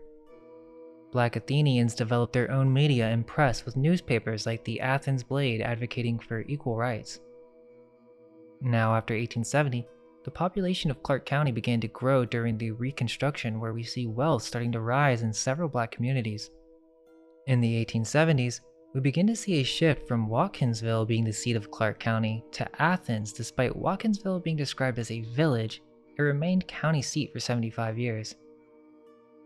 Athens became the hub for commerce, trade, manufacturing, and education, while Watkinsville was just an old country village. The post-war period in Athens required significant adjustments in agriculture, particularly due to the emancipation of slaves and soil depletion. Now here's when everything starts to change in Athens.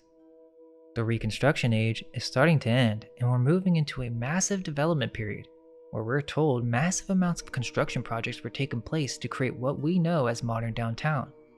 But let's analyze that story.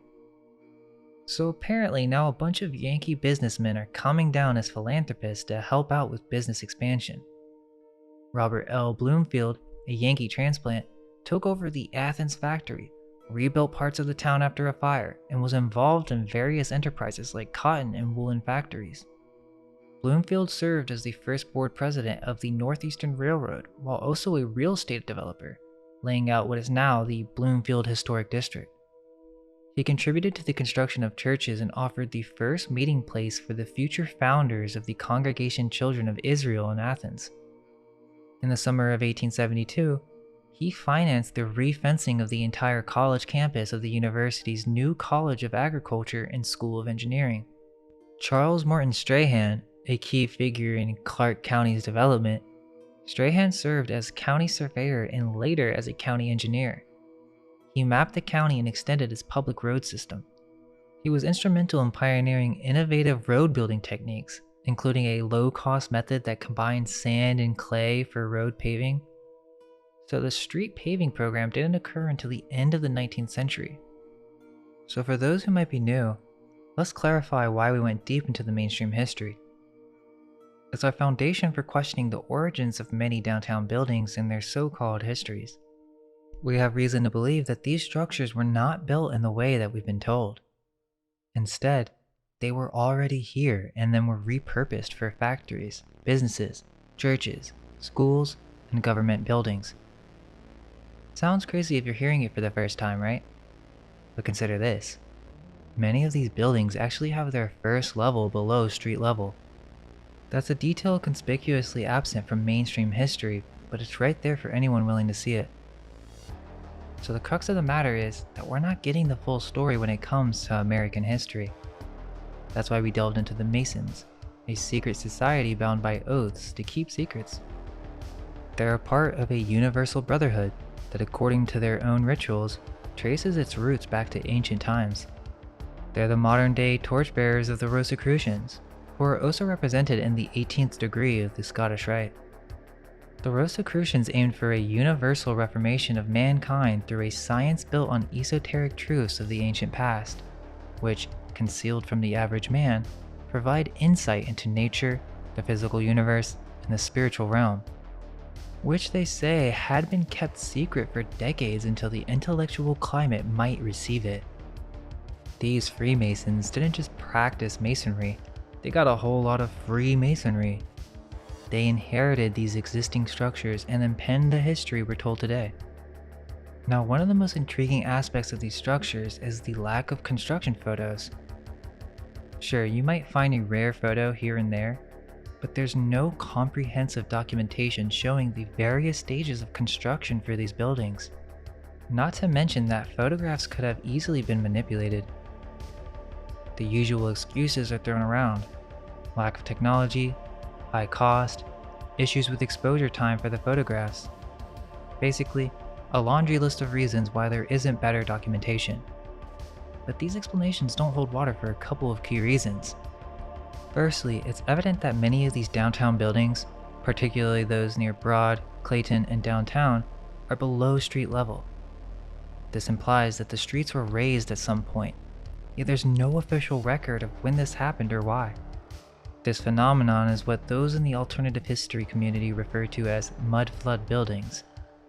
Skeptics might dismiss these as mere basements, but that's not the case. You can clearly see windows and even door entrances that are below the current street level. And when you look at it from an aerial perspective, it's unmistakable. The streets intersecting Broad and Clayton are classic examples of what's known as mud flood streets. So what exactly is a mud flood? Some researchers propose that a cataclysmic event took place in many early American cities, resulting in buildings being partially buried and streets being elevated. Now you might think that sounds far-fetched, but a similar situation is actually documented in Rome, Georgia, which also has a broad street. I believe I touched on this earlier with the flood when we were discussing the Cherokee Lodge. In 1886, Rome experienced such severe flooding that a steamboat was able to navigate down Broad Street. The city responded by raising the street level by over 15 feet. What sets Rome apart is that this piece of history is somewhat documented, whereas there's no such record in the mainstream history of Athens. So get this, Rome, Georgia has a marble block from ancient Rome. Mussolini sent it over with the words, "From old Rome to new Rome" etched into it. And if that's not wild enough, Mussolini also sent a bronze statue of Romulus and Remus being fed by a she-wolf. Why? Well, that's the symbol for the founding of Rome. Makes you wonder why that's the go-to image for starting a city, right? Now back to these mud flood buildings. In Rome, Georgia, the original entrances and ground floors of a bunch of old buildings are now basically basements. But the thing is, they weren't designed to be basements. So why go through the huge hassle of raising the street level by 15 feet, especially when Rome wasn't even that big back in the day? We're talking less than 4,000 people in 1880. So Rome, Georgia actually talks about this in their history. But Athens? Not a peep. What's up with that?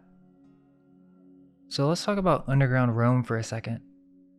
They actually have tours that take you through this hidden underground city. By 1890, the streets were already raised with dirt. I'm not entirely sold on the official story. We'll dig deeper into Rome in a future video. For now, let's shift gears and let's talk about the underground tunnels in Athens. Here's the thing. Underground tunnels are like the best kept secret in American history. Different cities handle this hush-hush topic in their own way. Some don't even mention it, which is super sketchy if you ask me. But dig a little and you'll find that almost every old downtown has got them. The go-to explanation? They're the Prohibition-era tunnels for smuggling booze, or tunnels that soldiers would hide in, or even tunnels that slaves built to escape, but let's be real, those are at best half-truths. Think about it, why would the bigwigs, the people making the laws, need to sneak around in tunnels to get their hands on some alcohol? And let's not forget the sheer effort it would take to build these things. It doesn't add up, really. Now, another explanation you might hear, though it's less common, is that the streets were raised at some point, turning the original street level into an underground space. This is what they say happened in Atlanta and Seattle, and as we've already discussed, Rome, Georgia. But when it comes to Athens, well, it falls into the let's not talk about it category. The subject of underground tunnels in Athens has mostly been brushed off as urban legend. It's a lot like Pensacola, where the older locals will tell you they know about the tunnels that exist downtown, yet for some reason, this piece of history has been lost over time. Even modern historians, who you'd think would be all over this, seem to have little interest in digging into it, despite there being plenty of evidence to suggest that tunnels do exist in places like Pensacola. So what's going on here? Why the secrecy? Why the lack of curiosity? It's all a bit strange if you ask me. In Athens, the situation's a bit unique. While there are plenty of local legends, one of the most talked about is the existence of underground tunnels downtown. Interestingly, almost every local seems to know about it, but there's no official verification. No historical documents, no tours, nothing that allows people to actually explore these mysterious tunnels. So consider that an intro. but we're about to dive deeper into the alternative history of Athens. When you go to Athens and you want to learn about the history, one of the first things you're likely to start with is the Welcome Center. It's located in what they call the Church Wattle Brumby House. They claim it's the oldest residence in Athens, but the house was actually relocated to its current position in 1967. And you'll notice this is a reoccurring theme with these welcome centers in multiple cities. They often look like colonial-era wooden structures, as if they're trying to transport you back in time. But the Church Wattle Brumby House is said to date back to only 1820. It's like they're setting the stage, giving you a PR-approved history before you even start your journey through the city. It's considered a federal-style house that was built for Alonzo Church and originally located on East Hancock Avenue. Apparently there have been some alterations by successive owners, so it's unclear how much has changed. The house was going to be demolished, but they ended up saving it, which opens another set of questions. Why did the city want to destroy so many of these old mansions and structures? They even have a room upstairs where you can see these buildings. And what did they replace them with? Many of these were just converted into a parking lot or to make space for new commercial box buildings. It's strange that they would want to demolish all this history. Now they say it was built for Alonzo Church's family, but they never actually lived in the house. The history suggests that the first resident was most likely Moses Wattle, but they aren't 100% sure of the exact history. So yeah, this is the start of Athens' PR-approved history, which I'm not saying is false, it's just been curated or sanitized to present a specific narrative. Let's take a little tour of the house. Dr. Wattle lived here for about 9 years after 1820, then had moved back to South Carolina because his wife fell ill. The house was then sold to the Harris family in 1834, and eventually it became the property of the Brumby family, who held it the longest. We mentioned Wattle earlier. He was one of the first presidents of UGA and the founder of the first Presbyterian church in the area. There have been a lot of renovations, so they aren't sure if this is what it originally looked like with the patterns on the wall. And as you come up the stairs, you'll notice that the upstairs rooms are kind of a work in progress. This is them setting up the history for you, spoon-feeding it to you, so to speak. This room here is the baby room. You walk in and there's a sign saying it's a public history in collaboration with the Muskogee Nation and Cherokee Indians. We've already talked about the history of the natives being in this area for at least 10,000 years. And oh, check this out. Kissing rocks on Prince Avenue? I thought that was a bit odd. The story goes that students at the normal school would gather at the kissing rocks to steal a few kisses with their bows. The normal school and the normal town are fascinating topics on its own, but kissing rocks? That's interesting. This spot is referred to as a Native American boulder cache, which has yielded pottery pieces, a pipe bowl, and even charred human bone fragments. It's considered a sacred place. Interestingly, there are also legends of kissing stones from Ireland that might have some connection. The Blarney Stone is a block of limestone built into the battlements of Blarney Castle near Cork, Ireland. Legend has it that kissing a stone gives you the gift of the gab. Basically, you become a very eloquent speaker. The stone was set into a tower of the castle in 1446, and it's a popular tourist site, drawing people from all over the world to kiss the stone and explore the castle and its gardens. So in Athens, this was apparently just a spot where young ladies would meet up to share kisses, but it's interesting how they connect this to earlier inhabitants of the area. Okay, so there's a section where they talk about myths, and anytime historians bring up myths, it's worth considering with an open mind. They mention the mammy myth, where enslaved black women would willingly care for white babies and nurture them. The narrative suggests that they were dedicated to the institution of slavery or were happy to do this for free. Something seems off there, but of course, it's labeled as a myth. Then there's info on the 1820 census, which says that only the head of free households would be counted in federal population records. This really highlights the possibility that these numbers could have been misrepresented for a reason. They did note slaves under the owner's name, but one of the slaves was listed as a free colored female. It's strange that we don't have more information on the original owners and inhabitants of the household. They also mentioned that younger white women were responsible for taking care of children of both races while their parents were working. Then other Athenians would delegate the job of childcare to their slaves. So is the mammy myth really a myth, or is there something that doesn't align with the narrative? I mean, think about it. Would you trust your slave to take care of your child? And on the flip side, why would a slave want to lovingly care for a child when they themselves had no freedom? Like I was saying, this is basically their mini history museum where they break down Athens history for you. You'd think a place with such a rich history would have its own large building dedicated to exploring the various narratives, but instead, it's mostly confined to the Waddle residence, which I find suspect. There should be more effort put into exploring this history. They even have a depiction of Georgia's UGA Indians, who are affiliated with the Muskogean people today. They look quite dark-skinned if you ask me. Next, we move on to dispossession. This section delves into what we were talking about earlier, how the natives were removed from these lands. Interestingly, Moses Waddle was recorded saying that natives took part in trade inside the city. So were the natives actually a part of early Athens society?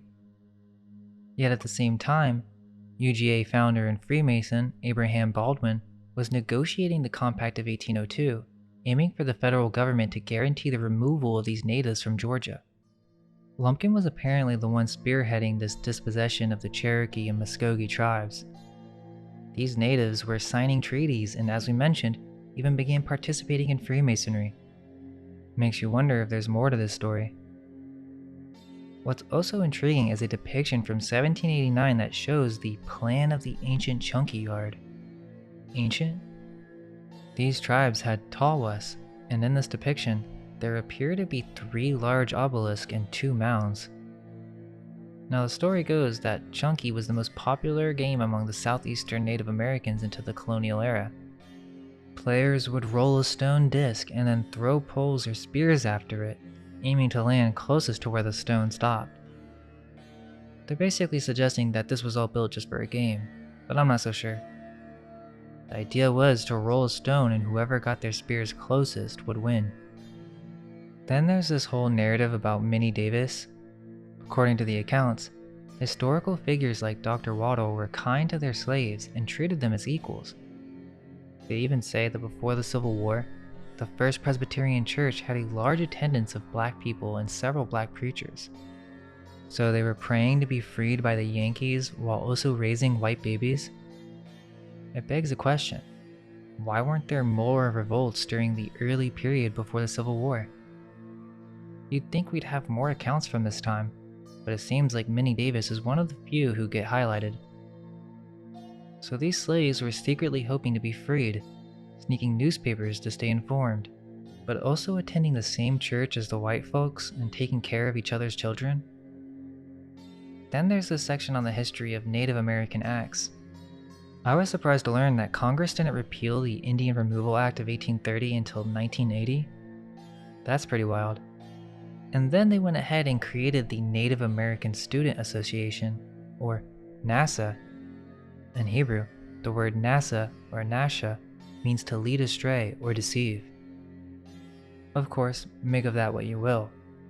This is all presented in what they call the child room, where it seems they're spoon-feeding you this history, treating you like a child so you don't think too deeply about it. Okay, so next up is the master bedroom, which to be honest, looks pretty dull. And of course, they placed a spinning wheel in there to give it that old-timey rustic feel. But I'm not entirely convinced that slaves would be up here in the master bedroom just spinning flax. It feels more symbolic than anything else. Remember the spinning wheel in Sleeping Beauty? It's an enchanted object that sends its victim into deep, ageless sleep when touched. Touch the spindle, I say, then fall asleep and forget the past. And that's pretty much it, except for this room that displays all the buildings that have been demolished. Now here's where it gets interesting. We went downstairs and decided to ask the staff if they knew anything about the underground tunnels. Yeah, this is the oldest second residence in Athens. It's the oldest. It's about 203 years old, finished in 1820. So yeah, it's a very old house.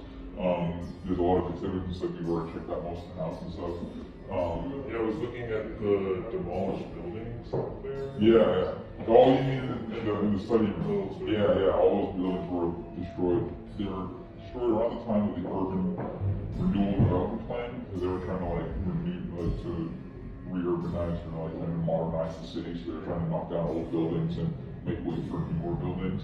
So yeah, a lot of old houses were knocked down. So, but there's still a bunch of them all around. Like there's still like a whole bunch of old historic houses all around Athens. There's 2 more that are owned by the city. The one's the TR Clock House and the one's the Royal Linen House, and then down Village Avenue, where all the frats and sororities are. Those are all historic houses, mostly usually from the antebellum age, 1860s and before. There's a lot. So there's some. This one is from the 1820s. The Royal Linen House is 1840s. The TR Clock House is the 30s. So they're not too far. Like it's only like a decade or 2 removed from this house. This is not the oldest building in Athens, though. The oldest building in Athens is on UGA's campus, and that is Old College. That was built back in 1806, and that was like their first permanent building on the campus. Yeah, so if you head down College Avenue, that heads straight to the arch, the famous UGA arch, and right past the arch is the field. So right here is like where the field is, and that's historic North Campus technically. So it's all the oldest buildings on UGA's campus. The Mestinian Hall, I think, is like from the 1820s, and then all the other buildings are usually from the very early 1800s. And old bars, like old bars or like old bars. Woodford Bar is one of the older bars. I know that's the Globe is also an old place. Yeah, it's like a British pub now. So yeah, the Woodford Bar, that one used to be the workshop for, because it didn't originally start off as a bar. It started off as a workshop for the aviator Ben Epps. He designed all his planes in there, and he tacked them out onto that street right in front of the bar, and that's where he took his planes off from. And then the pub, that used to be a laundromat. Well, yeah, a long time ago it was laundromat, and then it became the Globe, I want to say in like the 90s, and it was open for like a long time. And then reopened a year or so ago, after it was like closed for like 5-10 years, and everyone was like really excited because it's like very cool. Like an icon. Yeah. So yeah, it's cool little British pub. I've been there once, and it's really nice. Good food too. Very good food. Yeah, so he was telling me about some of the older buildings, the oldest being the Old College. And they brought up the Globe, which we'll talk about in a minute, but it used to be a laundromat. But listen to this. So let me ask you, have you guys ever heard of like, I don't know, urban myths of like underground tunnels in downtown? Yes, there actually, I'm so glad you asked. The laundromat that we were just talking about, there is a myth that there's a tunnel that runs between the Globe and the building across the street. Yeah, because I was trying to look up online and there wasn't really that much on it. Yeah, that's like the only one that I know of that says like right they used to like go like back and forth, so it's Used to easier. be like the Like laundry prohibition or something. I felt like. But that was when it was a laundromat. Yeah. So yeah, I think it was mostly just for transporting laundry from, because they take the laundry from the hotel to the basement, they would transfer it over to So they built those tunnels in the 1800s to make, I guess just to in order, because it wasn't a laundromat or before that, correct? No, but So- I'm not sure if the building was built for the laundromat or if it was Yeah, already repurposed. there. Yeah. it was repurposed for one, yeah. The oldest thing we know that was in that building was the laundromat, but we don't know what it was before that. Yeah. Both of these folks working at the Welcome Center confirmed they knew about the tunnels. They even mentioned one that was connected to what used to be a laundromat, now known as the Globe. What's interesting is they had zero info on when the original building for the Globe was constructed or what its original purpose was. So I'm not buying that those tunnels were just for laundry. They were obviously already there and then repurposed for that use.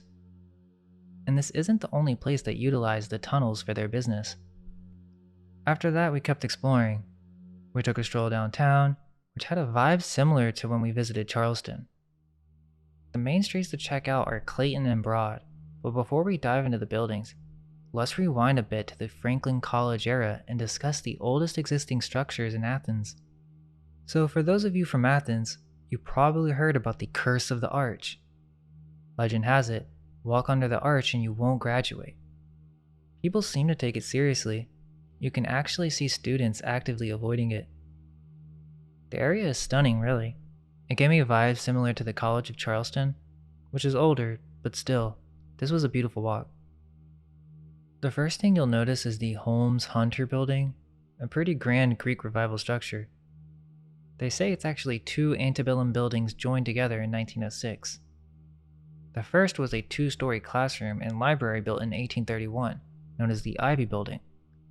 The other was a library constructed around 1860 on the site of the early Presbyterian church. Now, they often say these buildings were moved from their original location. What puzzles me is, why is it still in such rough shape? It's under repair? This would be the ideal spot for a museum, but instead, it's just sitting there, not really serving a purpose. I think I even saw some graffiti, but don't quote me on that. The building is named after Hamilton Holmes and Charlene Hunter, the first two African American students to enroll at UGA in 1961. As you keep walking, the first set of eye-catching buildings is on your left. What's fascinating is that most college students have no idea what these fraternities actually represent. Nowadays, it's just seen as an organization you join for better connections, right?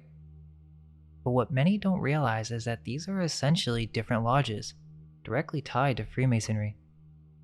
We'll dive deeper into this when we discuss Freemasonic UGA, but it's worth noting that many of these old colleges have a blatant Greek obsession. The Greek letter fraternities were founded in 1776, around the time colleges started getting secretive. Phi Kappa, for instance, modeled its initiations and oaths after Freemasonry. Next up is the Philosophical Hall, built in 1821 and later renamed Waddell Hall. It's located southeast of the old college and features the same kind of raised door staircase that you'll find in many of these buildings. Next up is Demosthenian Hall, constructed by Dr. James Tinsley in 1824. This makes it the fourth oldest building at UGA. The Demosthenian Literary Society was founded in 1803, the same year that UGA first opened its doors. Clearly, having a literary society was deemed essential for the state's first institution of higher learning. Named after Demosthenes, the renowned ancient Greek orator, the society moved into Demosthenian Hall in 1824. The building's federal style and Palladian window above the entrance would have been quite appealing to the Freemasons of that era. Like Phi Kappa, this was one of the earliest secret societies on campus. In 1836, Phi Kappa even managed to build their own hall, where the two societies would engage in debates. However, World War II put an end to the Phi Kappa Literary Society. Then we have the UGA Chapel, completed in 1832 to replace a previous wooden structure that had burned down. This Greek Revival building is quite impressive, and is one of the few, like Demosthenian and Phi Kappa halls, that have been preserved in their original condition, though it appears that the top part is missing. The chapel is situated on hilly terrain, and if you look towards the back, it seems like these structures extend below ground level. That's why they all have the stairs leading up to the entrance. There's the chapel bell, cast in 1835 in Massachusetts. Its arrival on campus remains a mystery. It's believed that this bell replaced an earlier one sometime between 1903 and 1911. Inside the chapel, there's a large painting of the interior of St. Peter's, Rome, which is an interesting choice for a chapel in Athens, Georgia. Then there's the sundial in the middle of the area. To me, this feels like another nod to Freemasonry. The sundial is connected to the story of Tombs Oak. According to the legend, lightning struck a tree at the same time of Tombs' death, and it fell. When the tree died in 1908, it was cut into mementos that have been passed down among UGA alumni. The sundial was placed there to mark this famous spot for future generations. Interestingly, the original 1908 sundial was replaced with a more accurate reproduction, which I find a bit odd. So someone dies, lightning strikes a tree at the exact same time, and then they put this sundial here? It's a weird detail to say the least. Alright, let's talk about Terrell Hall. Originally, this was the Science Hall, completed in 1897. It was a story taller, but burned down in 1903. They rebuilt it in 1904, finishing the structure in just a year. Now, I thought this was interesting. I couldn't find any photos of this original Science Hall before it became Terrell Hall. I did stumble upon an early postcard that mentioned the Peabody Library being called the Science Hall at some point. It's odd that there's no better documentation of this building before or during its construction, and it's even weirder that they kept moving the library around throughout the history. When you walk up to the entrance of Terrell Hall, you can clearly see that the building goes below ground level. Oh, and let's not forget that there's super cute squirrels that were all over the place. They'd get really close and seemed pretty tame. It happened a bunch of times actually. They were definitely curious about what we're up to. I mean, look how cute this is. And there's this tree by the building that's kinda weird too. It looks like an arm flexing. Alright, let's talk about the Baldwin statue. I mean, wouldn't it be something if it just said Freemason in all caps at the bottom? The University of Georgia was actually conceived and realized by Freemasons, like legislator Abraham Baldwin, Governor Samuel Elbert, and John Habersham, a member of the first board of trustees. Now let's move on to the building that the postcard labeled as Science Hall. It's actually the administration building now. One thing that stands out is the names inscribed on it. Shakespeare, Dante, Virgil, Plato, Homer. It's kinda weird, there's nothing in the history of this building that mentions it ever being called the Science Hall. So either the postcard got it wrong, or there's a gap in the narrative. Apparently they needed a new library, so a Mr. Peabody decided to donate funds to build a new fireproof structure. And yes, this building also has a lower ground level. It's been repurposed several times throughout the years, first as a library, then an art gallery, and now it serves as an administration building. Moving on, here's the old college marker, which I always find these seals very interesting, because I learned this in Charleston, but they put these city seals on the old buildings and historic markers, typically with Athena or Minerva for the owl, but it can also be Libertas, which is another occult symbol that was a favorite of the French Masons, donning the Phrygian cap that dates back to secret societies in ancient times like the Cult of Mithras. This particular seal dates back to 1733 and carries the phrase non sebi sed aliis, which means not for ourselves but for others. Sounds noble, right? But it makes you wonder, why were all these wealthy folks donating to public service? What's the end game, to provide education or to provide their education? And here's the irony. These founding fathers of UGA supposedly donated all this money for higher education. And what do we have now? A party school. It's the same thing in Charleston. Now let's talk about the oldest building on campus. It's hard to compare it to old photos because it used to be covered in ivy, but one thing's clear. There's a lower ground level. Why? No one really explains. The building was the heart of the university in the 19th century. By 1910, it was in such bad shape that the students could live there for free.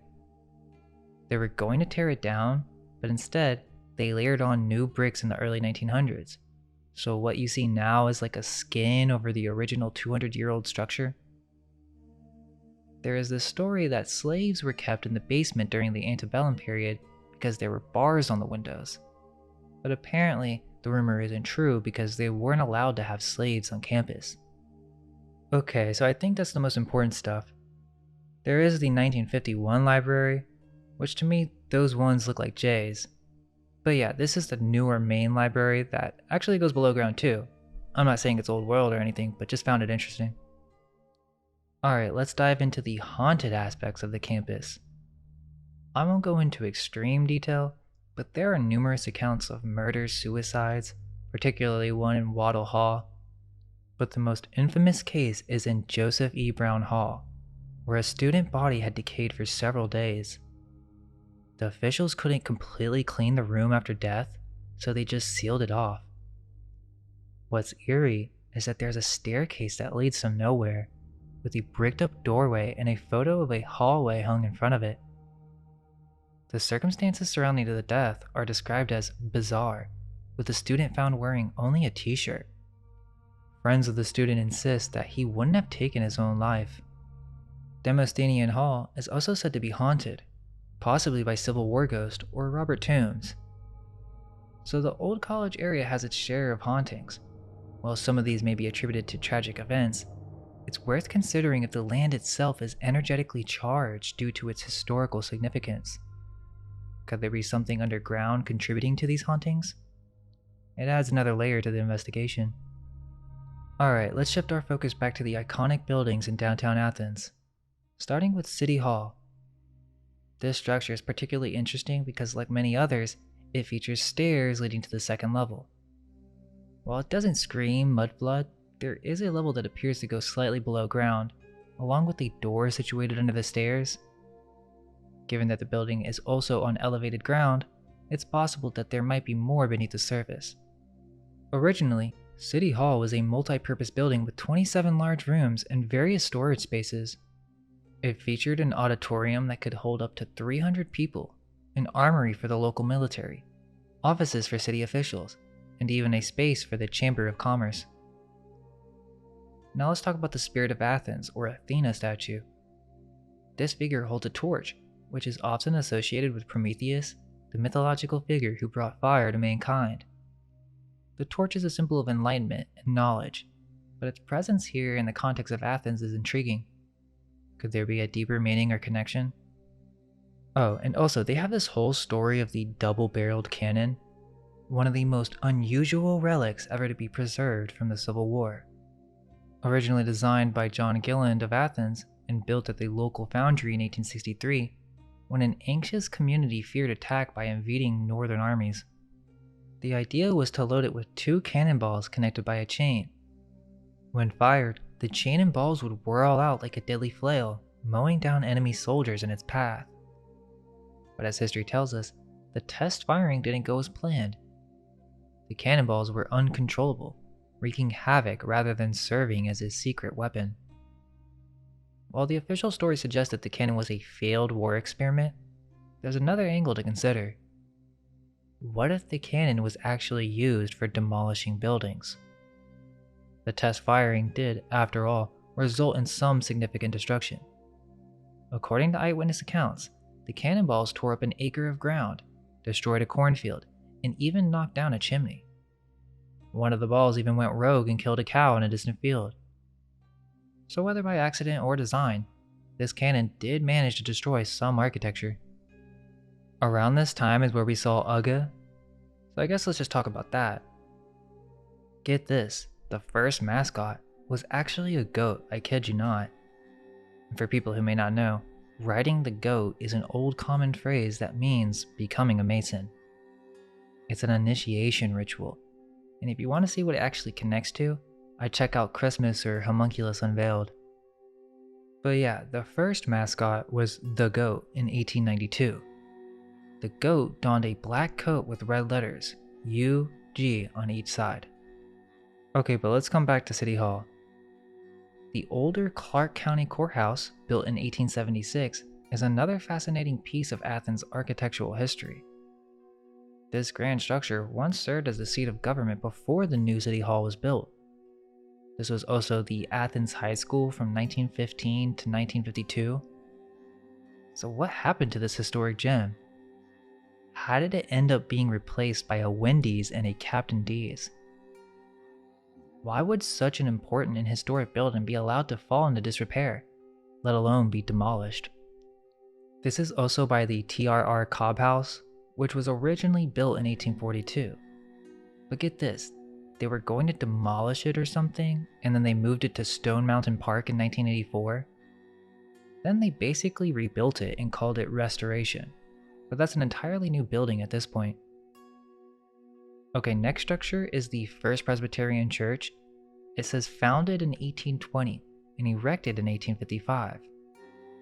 It's a Greek revival temple and also features a staircase that leads to a lower street level on both sides of the entrance.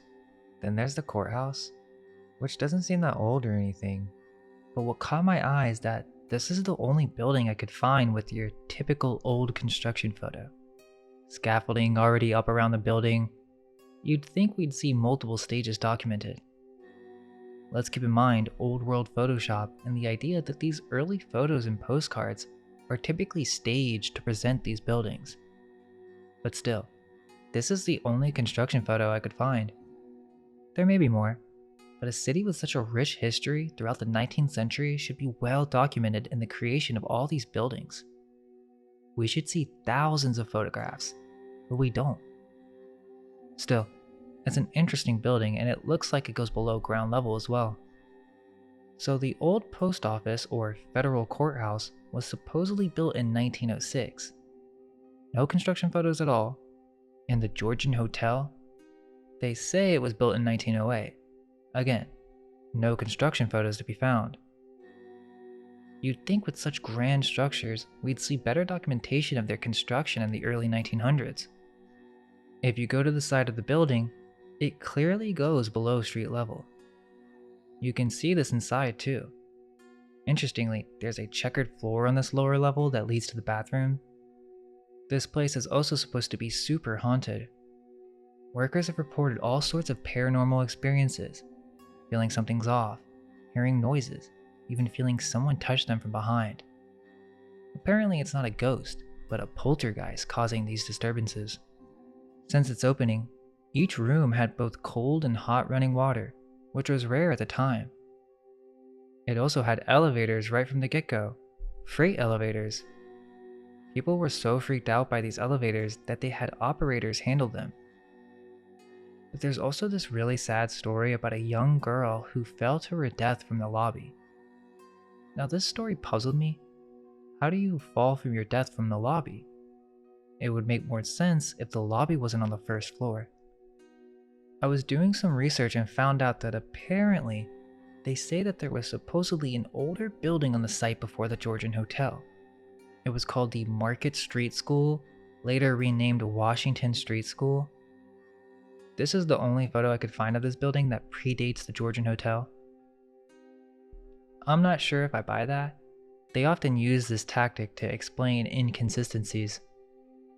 There are a couple weird things about the story. This Market Street School later became Athens High School, which is different from the old courthouse building that also served as Athens High School. This one, I believe, was on Child Street and got burned down.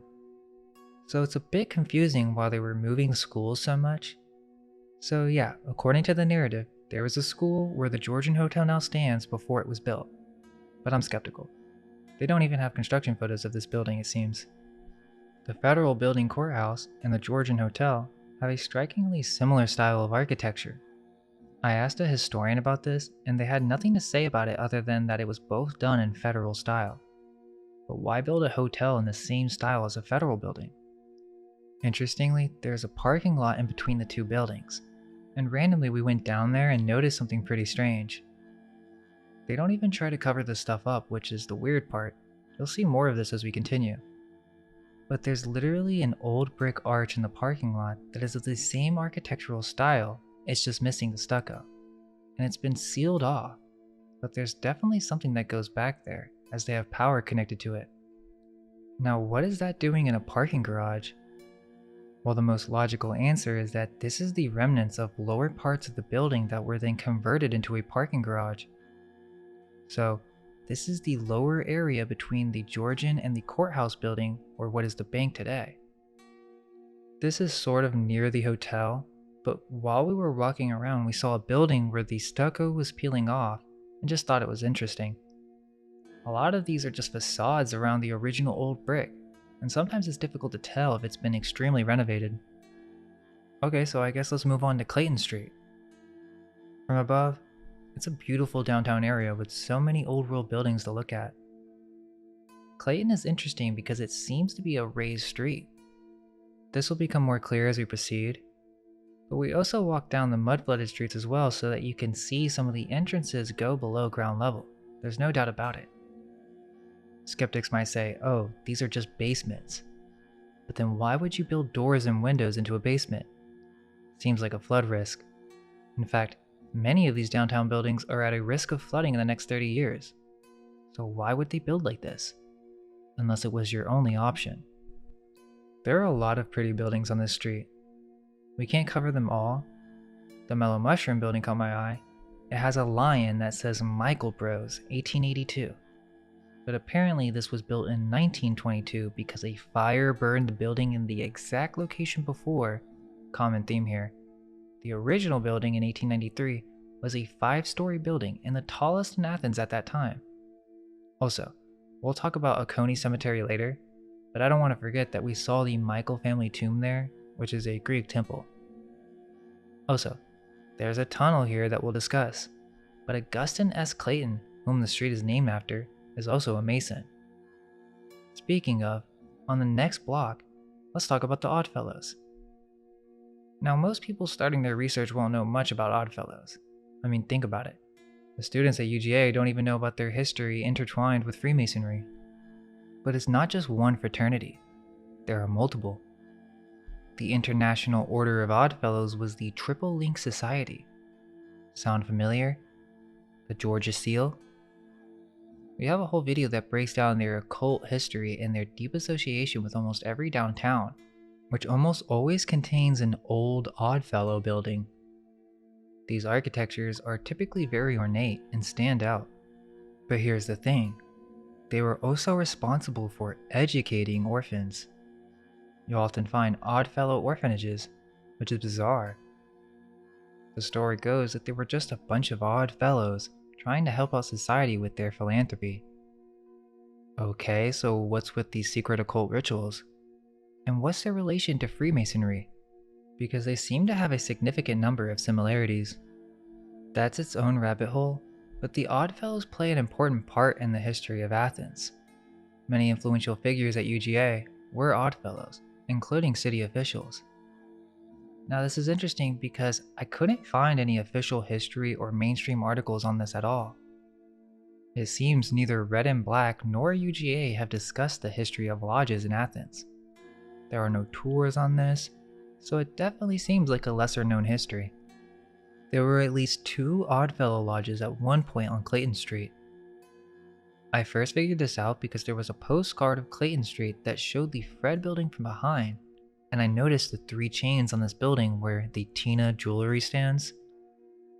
Knowing that this was the 3-link symbol, I looked up the local newspapers from the early 1900s and a city directory from 1889 that can confirm these lodges and many others existed. This building where Tina stands was an Oddfellow building at some point, confirmed as of 1889, and then it seems it was later moved to a building at the corner of Clayton and College. Here's the side of it where the windows are painted over. Now there are a couple of interesting things about this. First, there are many lodges.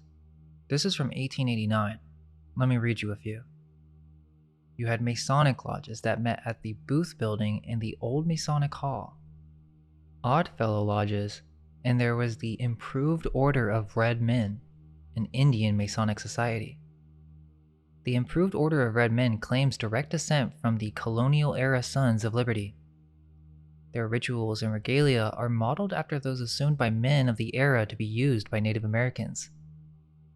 Then you had the Knights of the Golden Eagle, who received assistance from other secret societies like the Oddfellows and the Knights of Pythias. And then there was the Independent Order of Good Templars, which focuses on policy measures and community-based interventions related to alcohol and other drugs. Interestingly, there's the Order of Elks, which connects back to what we were discussing with the deer tribes. But the Benevolent and Protective Order of Elks is a fraternal organization in the United States that was founded on February 16, 1868. The organization originally started as a social club in New York City to escape the restrictions of the closed business environment. However, it quickly evolved into a fraternal order that became known for its philanthropy and community service. This also connects with Ross Crane, who had several architectural contributions to UGA. Over the years, Crane built several Greek Revival and Italianate mansions along Athens' newest streets.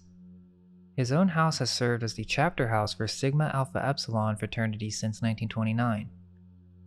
He also completed the First Presbyterian Church in 1856, another Greek Revival temple form structure. Now Ross Crane is very close, or could be symbolic of the Rose Cross or Rosicrucians. The Athens Lodge, Order of Elks, purchased the Greek Revival house built by Ross Crane in 1924 for use as a lodge hall. This is significant because it shows how fraternal organizations like the Elks were involved in the community and often took over significant buildings, thereby playing a role in preserving them. That's what people don't get about secret societies. There are multiple, and they each fit a different role. And think about it. Why would you have so many secret societies in the early years of the founding of a city? Which, if you trace the symbolism, goes back to Europe and royalty? So it seems the old Masonic Hall was at the Dupree building. Not entirely sure about that, but it appears to have been moved several times to new locations, and there were different Masonic lodges. However, unlike typical old world cities where there's usually a structure originally built of masonry, there's no history discussing these older lodges in Athens. Usually there are Masonic structures with quite impressive architecture.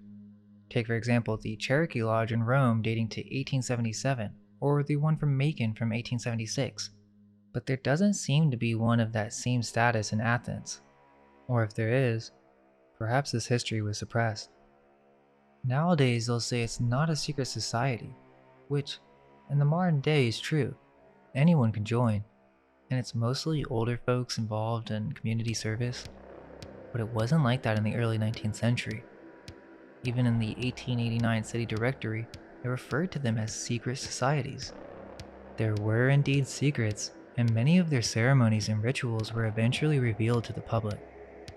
So the real Masons or founding fathers, who did have secrets and occult rituals tracing back to the Templars, eventually had to open membership to the public to cover this up. Modern lodges are not like the ones back in the day, where literally all the city officials and university leaders were associated with the lodge or fraternity. There's a reason this history is not well documented, and that will become more clear as we continue. So the Barbaritos building used to look different. They removed parts of the middle section for some reason, which was very beautiful. Let's move on. Now to college in Clayton, where the Rainbow is now. It's pretty much a food court, but there's a lot of interesting stuff. Starting with Arden's entrance, it's below street level. So let's talk about the tunnels. After scouring the internet, there's really nothing on the subject of underground tunnels in Athens, Georgia, except on Reddit. Several people there insist that these tunnels exist and that they connect multiple buildings right in this area. Apparently, many of them were covered up and blocked off a long time ago. So with that in mind, you start to see this area differently. The street you're walking on has an underground layer that's been covered up, an underground city. We'll circle back to this area because there's some things to say about the buildings. If you venture a bit further on Clayton Street, near where the Urban Outfitters is, and this super ornate building. Actually, I found some old photos of this area where the recording studio is now, and it's super interesting. But on the other side of the street, there's a store named Fabric, and they left us right out in the open. A staircase leading right to the old street level. Why would they construct this way? Check out the old windows and multiple doors down here. It seems like this area was blocked off and stuccoed towards the street, but it looks like it would continue under the street, just that someone came in and blocked it off at some point. Now get this is right by the Globe in the Georgia Theater. Remember how the Welcome Center said that the Globe used to be a laundromat and they had tunnels to transfer laundry under the street? They weren't sure if it was originally meant to be a laundromat. Well, we went into the Globe and asked, and the bartender wasn't sure if there were tunnels under the Globe specifically, but he knew they were throughout downtown. He even said he'd been in them and that his friend managed them or something like that. Have you ever heard of the tunnels under here? I've been in the tunnels before, Oh, you've been in the tunnels under here? not here, but my friend used to manage the grill where you could go underneath In downtown? yeah, you could go from where the grill is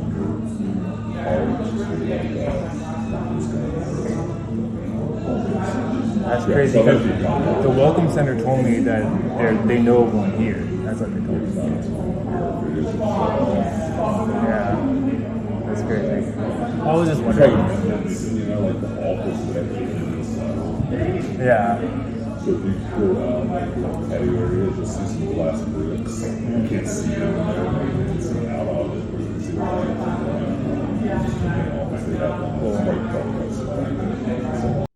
So that was strange, right? He mentioned it goes from the University Grill, although it was a bit hard to catch where the other end was. He was busy but pointed out to the front door and said look at the glass on the floor of the entrance. At the time I didn't really get it, but this is actually proof that there's an underground level beneath the street.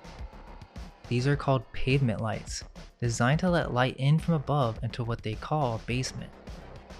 The reason he pointed out the glass is because this is the way that they used to get light down there.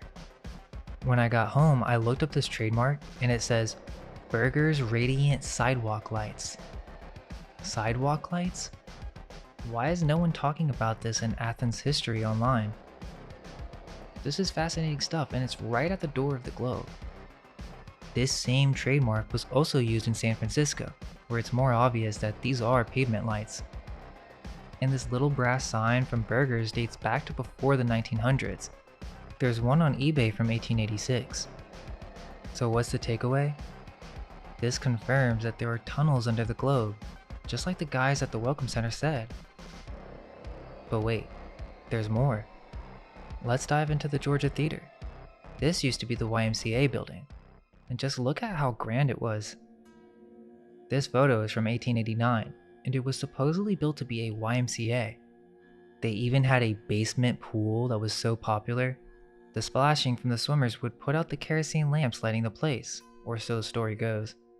Compare this to today's YMCAs, which are pretty bland. I'm not entirely convinced this grand structure was built just to be a YMCA. Interestingly, in the early 1900s, it was bought by Freemasons. You can even confirm this on its wiki page. It was owned by the Masonic Temple Association of Athens. In 1935, the elite theater opened in that spot, building on the YMCA's foundation. There's not much info, but it seems like it was an actual Masonic temple at some point.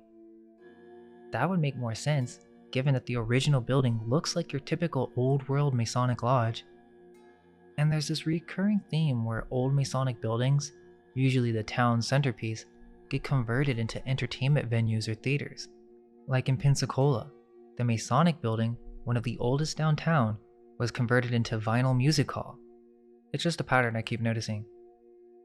Anyway, we went up to the top of the Georgia Theater where they have this bar, and the view of the city is just stunning from up here. While we were there, we started chatting with someone who had some really intriguing things to say. Yeah, there are underground tunnels in Athens. Oh, you know about that? Yeah, the catacombs. There's catacombs. We call them the catacombs, yeah. Are they like actually catacombs or is that just like a nickname? As far as I know, it's just a nickname.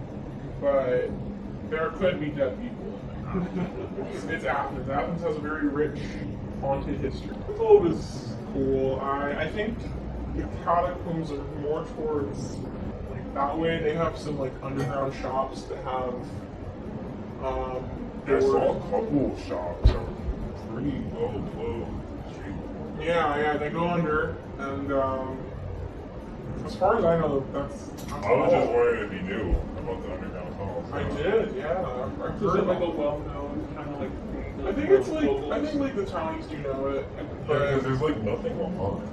Yeah, I just wanted to find something. no, It's not something that's like well known or It's like a notorious or little- anything. No, yeah, they do have it closed off. Yeah. I think for good reason. So here's another local confirming that yes, there are tunnels all over Athens, even called them catacombs, which is another tie-in with Pensacola. Why are there catacombs beneath the buildings? And let's just assume for a second that there's no conspiracy. Why isn't anyone researching this? It's like ignoring a crucial part of American history. The real question is, why are they willing to cover them up for safety concerns? But in doing so, they're erasing American history. I think it's less safe that people aren't aware of these tunnels below the ground. If these tunnels exist, that changes the entire narrative. They'd have to rewrite the history books, and I don't want to do that. To me, that's the real reason. These tunnels reveal an alternative history that we weren't taught in school. For those interested in local lore, the tunnels are a fascinating subject. But what makes it even more intriguing is that this is a reoccurring theme in multiple cities. That's how we learn to recognize it. It's the same pattern in so many different places that it starts to boggle the mind. How and why did they build these? In some cities, these old tunnels go for miles. A historian in Charleston who's actively researching them confirmed they stretch for miles under the city. And in Pensacola, an alleged master mason reached out to confirm these tunnels do exist. Consider this: Rome, Georgia has underground tunnels. Savannah has them. Even Macon, Georgia has them. And even that's another rabbit hole because there's barely any history on them in Macon. Yet they go for miles and are massive. Macon isn't a big city, so why put so much effort into these tunnels? The mainstream narrative usually chalks it up to prohibition tunnels or tunnels for business to secretly move under the streets.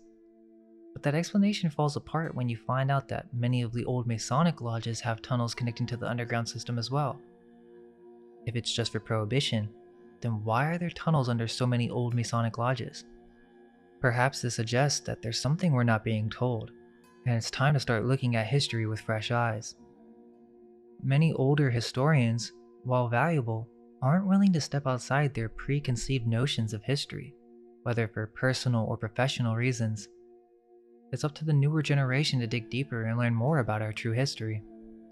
I spoke with a well-versed historian in Athens who gives tours, and unlike in Pensacola, he was super interested in the topic of underground tunnels. He confirmed that Athens definitely has tunnels and that they've been blocked off for safety reasons. But interestingly, when I asked him why there were no tours or official history discussing these tunnels, he said he asked the city for permission to include them in the tours and was flatly denied. Tour guides can only discuss what's approved by the city, which is strange to me. But the most fascinating part was when I started asking him about the raised streets. I explained that it's clear there used to be lower levels because there are windows and doors down there. The look in his eyes was like a light bulb was going off. He said that no one is writing about this and that he found it fascinating. He even mentioned that he would try to talk to the city again about including the tunnels in his tours. Not sure why they wouldn't allow it. It would boost tourism and make Athens history far more interesting. But maybe it's more than a safety concern. Maybe it's a concern about how we understand history itself. I got a few more things to say about where the tunnels actually are because we got confirmation. But before that, let me mention a few more buildings. Okay, so right before the globe, there's this huge skyscraper. Apparently it was built in 1914, and it was originally the Holman Hotel, the tallest building in the city with 10 floors. W.S. Holman built Athens' tallest building for $175,000 in 1913, so apparently it was built in about a year or so. Before the skyscraper, it was the original site of the Emmanuel Church. And we should probably bring up Ben Epps, as he's a common story told around Athens. Born in 1888, Epps was a self-taught aviator and mechanic who dropped out of Georgia Tech to open a bicycle shop. Much like the Wright brothers, he used his shop as a base to tinker with early flying machines. His first successful flight in 1907 was a modest but groundbreaking 100-yard journey at an altitude of 50 feet. Epps' contributions didn't stop at his own flights. He also established the Rolf Epps Flying Service in Athens, offering aerial photography, passenger flights, and flying lessons. His work laid the foundation for Athens Ben Epps Airport, Georgia's first civilian airport. But what if the tale we've all heard might not be the full story? According to Dan Aldridge Jr., a Winterville author, Epps didn't actually make his legendary flight in 1907 as often claimed. His research shows that the real date was August 28, 1909. So, they don't even have the dating right? And here's another twist. Epps didn't build that first plane all by himself. He had a partner named Zumpt A. Huff. They were just kids in their early 20s with no formal education in aviation, but they managed to build 6 airplanes together. Huff eventually moved to Atlanta and was pretty much forgotten, while Epps continued to be celebrated. Alright, but let's go back to college in Clayton. This is super interesting. First, you have the Fred Building, which was originally called the Southern Mutual Building after they relocated from their older building. I found this building super memorable because it has the handshake on it. It's the handshake building. Now, most people will just think that it's a symbol for commerce, but to me, it stuck out as a clear Freemasonic brothers handshake symbol. They say it was originally built in 1908 and that it was the first skyscraper in Athens. Now this is a shame. there used to be a beautiful church right to the left of the Fred building. It was the First Baptist Church that was then demolished, which I have no idea why you would do that to such a beautiful old building. But yeah, there used to be a church there, and it seems that the remnants were turned into smaller stores. Okay, also, the comic book store, Bizarro. Yeah, this whole town's Bizarro. And also, the record store, it's right in front of Fred's. Now this is an interesting history. This building used to be the Athens Railway and Electric Company. It was beautiful and was completely lit up with lights in the early 1900s. There's this weird story that connects with Southern Mutual, where apparently their older headquarters was moved brick by brick 2 blocks away, where it housed the Athens Railway and Electric Company. Not sure about all that, but basically, that means the company has been in Athens since 1890. So Athens had electricity in the city since before the 19th century. The Athens Railway and Electric had dams outside of Athens that were generating electricity that they then would distribute throughout the city. It's a fact that they had electric streetcars back in 1888. By 1893, the city had electric lights, electric cars, brick sidewalks, and free postal delivery. Athens Electric and Railroad Company was the primary electricity source in the county, and also provided power to some downtown businesses, as well as for the streetcars that ran through town. This is interesting because Athens was equipped with electricity much earlier than other cities who weren't fully electrified until the 1920s. The basic gist is that the location of the tunnels is right in this area. Alright, so let's talk about a few of them. The first one that was confirmed by multiple people is that there's a tunnel that goes from Walker to Allgoods. Now when I asked the historian guy about this one, he was saying that the Walker tunnels is the lower levels of the building that connect, that they're not the main tunnels, but more like underground connections between the buildings. But yes, we confirmed this with an employee at Allgoods. They said that they use it for work like on a daily basis, and that it was for employees only. Wish they would have let us go down there, but said that we had to work there to look at it. But yeah, there's definitely a tunnel or connection between the buildings. People at Allgoods know about it. Also, I didn't mention that there's an 1892 Myers building right here, and there used to be a building right to the right of it where the clothes store is now.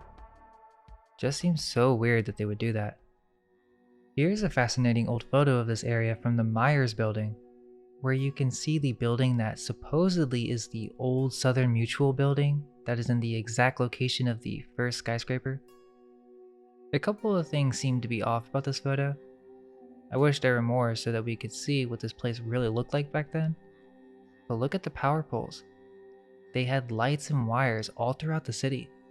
And from this view, you can even see the Oddfellow building I was telling you about. Here's College Street supposedly a few years later, and you can see the Myers building was a part of a larger building that had 2 tops. So yeah, supposedly there's a tunnel that people talk about being under Toppers, the strip club, and this whole building's below the street. When you enter, it does go down a level. Look at the building with the windows. Then there's that tunnel under the grill that the bartender from the Globe was talking about. Apparently others have discussed this one as well, but the basement leads to the network of tunnels supposedly. Let's continue. One thing I thought was weird is that apparently Clark County didn't have a hospital until 1906. Before this, I believe the old college was used as a hospital, but it's not even mentioned in the 1889 city directory, it seems. How could you not have a hospital? Also, there wasn't a waterworks system until the 1880s, which means for the first 80 years they didn't have an efficient way to clean waste. Before the 1860s, only a small percentage of people would have a toilet, and if they did, it was owned by the upper class, but it wasn't like today. The waste still wasn't washed away, and most people were probably still using chamber pots during most of the 18th and 19th century. Like many urban and rural cities during the 19th century, Athens, Georgia was characterized by an increase in population size, social inequality, and poverty, and poor sanitation and hygiene practices. The population of Athens more than doubled during the 19th century, increasing from 7,600 in 1810 to 17,700 in 1900. Prior to the 1860s, slaves comprised half the population. This also represents a time that predates the acceptance of the germ theory. Apparently, they were making these cities and had no idea that sanitation was going to be a concern, which is just mind-blowing to me. How do you invest millions into a city to build the classical city, yet forget how to prepare for waste management? A newspaper clip from 1907 discusses the role improved sanitation can play in preventing infectious disease. Taking this information into account, it is likely that the inhabitants of Athens at the time were suffering from the effects of poor sanitation practices, including poorly planned outhouses next to drinking sources, which often results in infectious diseases. There's evidence to suggest that the 19th century population of Athens was extremely unhealthy. A study analyzed the skeletal and dental remains from the old Athens cemetery and found evidence of disease due to poor hygiene practices. A high prevalence of disease within a population is generally indicative of unhealthy living conditions associated with dense population, poor hygiene, and/or poor sanitation practices. The study compared Athens to other plantations and found that Athens was relatively lower in disease count. However, this isn't conclusive. Unfortunately, many of the remains taken from the old Athens cemetery were poorly preserved, especially skeletal tissue often affected by disease and infection, such as vertebrae, ribs, and the outer cortical portion of long bones. Alright, now let's dive into some crazy stuff. Remember Wilson Lumpkin? He's the guy who proposed the idea for a state asylum to treat lunatics, idiots, and epileptics. Well, this asylum is located in Milledgeville, Georgia, and it's a rabbit hole of its own. About an hour away from Athens, this place is not just large, it's one of the largest abandoned asylums in the world. What's even more shocking is that at some point, the population of the hospital actually exceeded that of the city of Milledgeville. The asylum spans over 2,000 acres and includes more than 200 buildings. I mean, it's so crazy how big this place is, and also at least 20,000 unmarked graves are around here, so yeah, the place is super creepy. Now let's just say that everything I'm about to say is BS and crazy talk, but apparently rumors persist that this massive asylum in Milledgeville is a place of dark secrets and unsettling activities. There's also this association with voodoo, torture, devil dolls, and just evil things that, I'm telling you, this stuff gets dark. I'm not trying to go too deep into it, but you can look into that, it's another rabbit hole. I bring it up because people have been investigating the tunnels in the area that go for miles, and the buildings date back to 1842. So, where was the main hospitals in Athens? The architecture of this asylum campus is eerily similar to many structures in Athens. Were individuals who resisted the prevailing narratives sent here before being reintegrated into normal city life? The official story is that the medical understanding of mental illness was primitive back then, leading to cruel and unusual treatments. But is that the whole truth? Especially when you consider that you could be admitted to an asylum for a wide range of reasons, not just mental health issues. There are these old lists of reasons that could get you committed, and if you protested or screamed, they had special devices to cure you. The sheer size and location of this asylum is puzzling.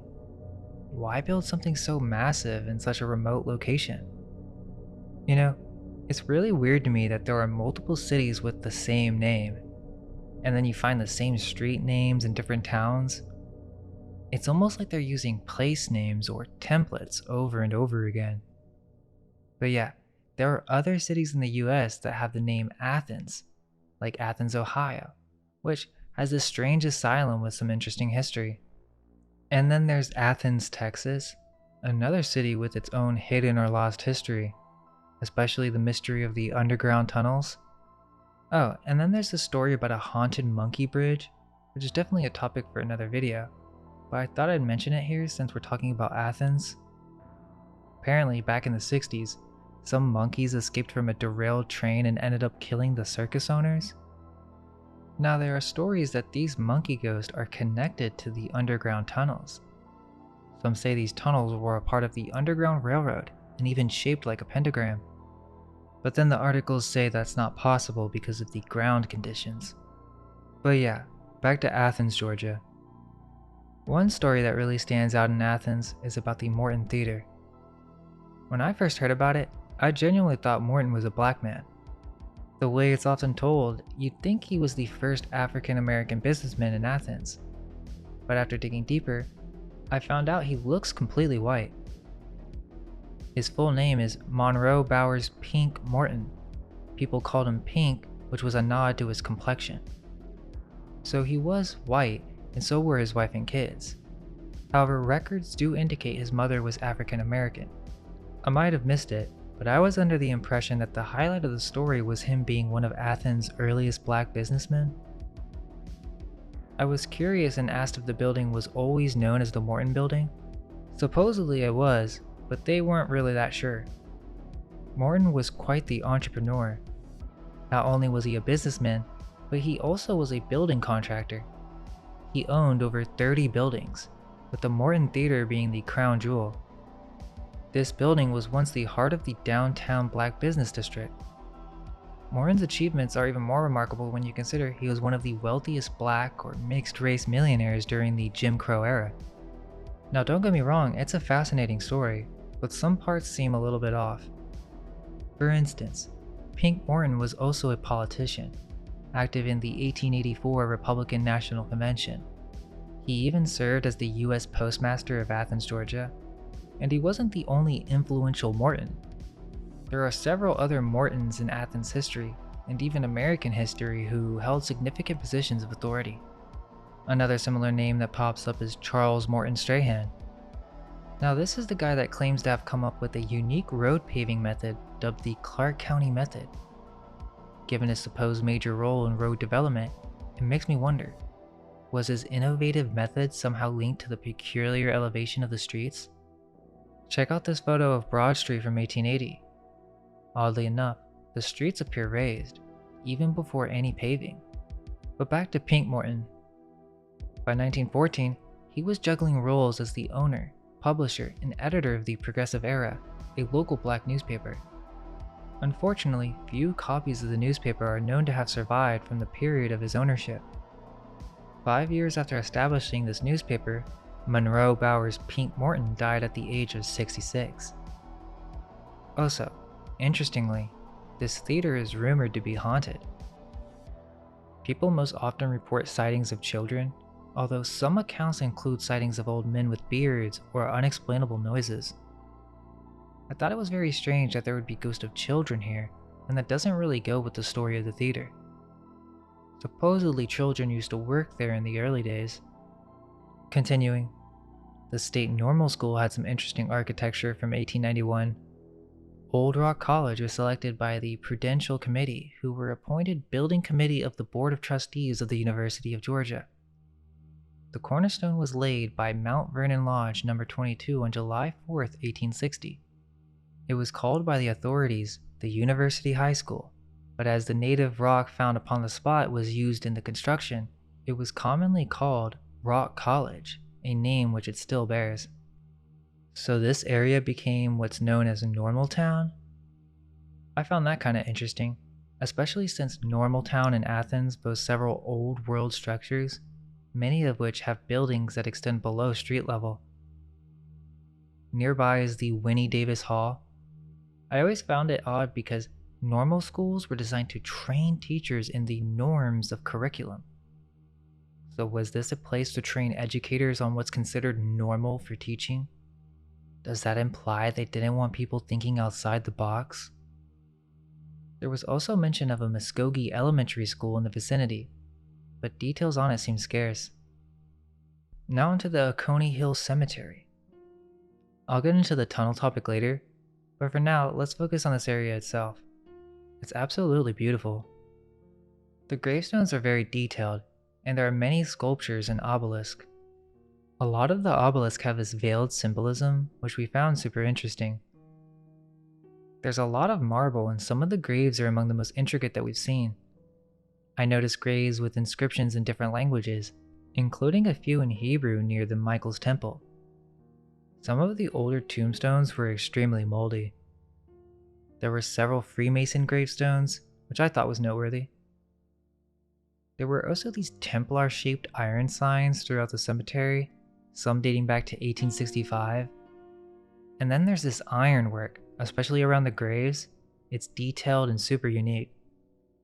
There are many sculptures in the cemetery, each crafted to perfection. These pieces are breathtakingly beautiful, yet there's an eerie quality to them, giving off a surreal atmosphere. The veiled obelisk really caught my attention. There were so many, and the symbolism seemed significant. From what I've gathered, the draping on these obelisks and urns symbolized the veil between earth and heaven. Back in the late 1800s, when someone passed away, they were typically viewed at home, often in rooms draped in black. This stone drapery on the obelisk represents mourning and the transient nature of life. These draperies, sometimes referred to as curtains, veils, or palls, were more than just decorative elements during mourning.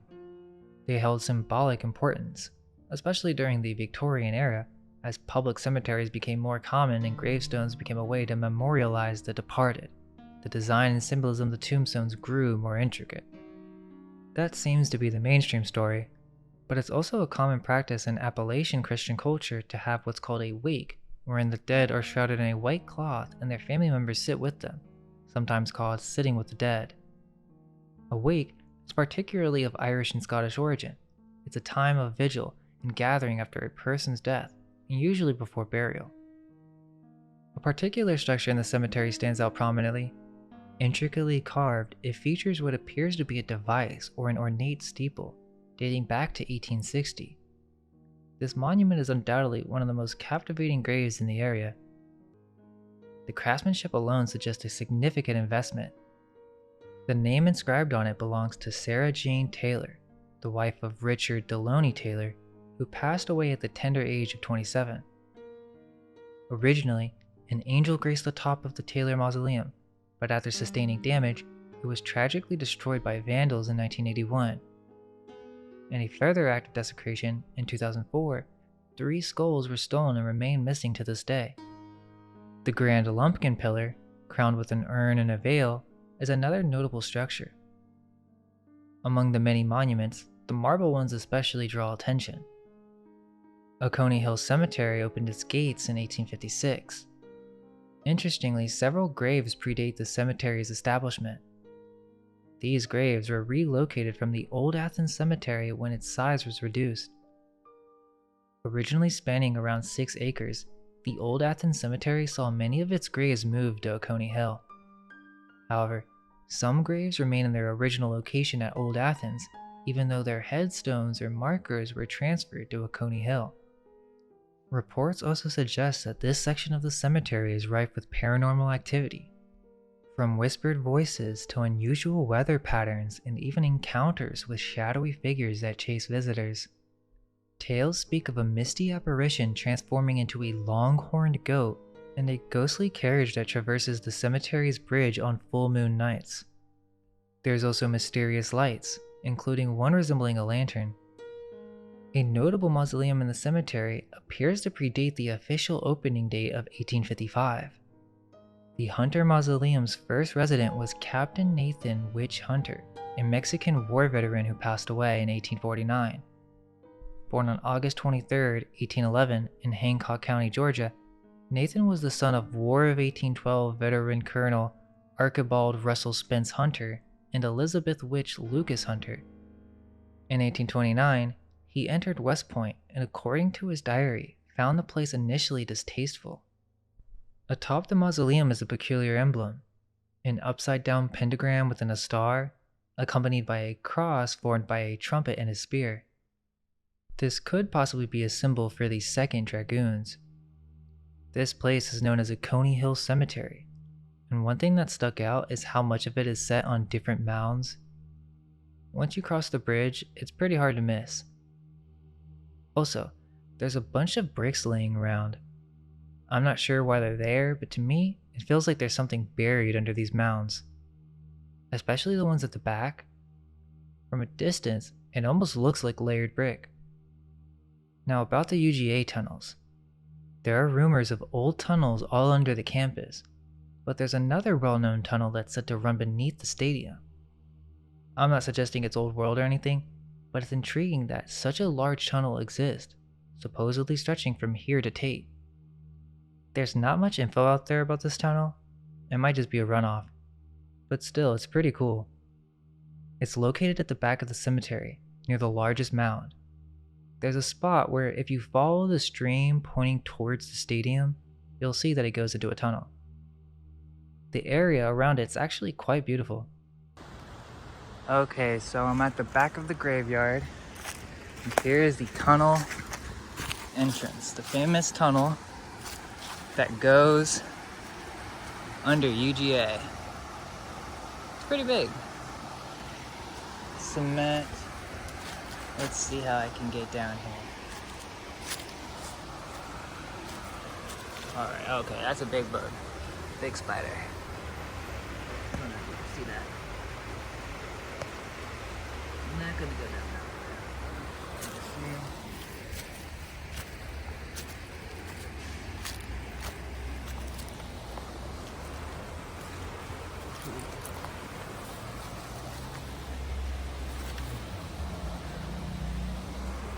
Alright.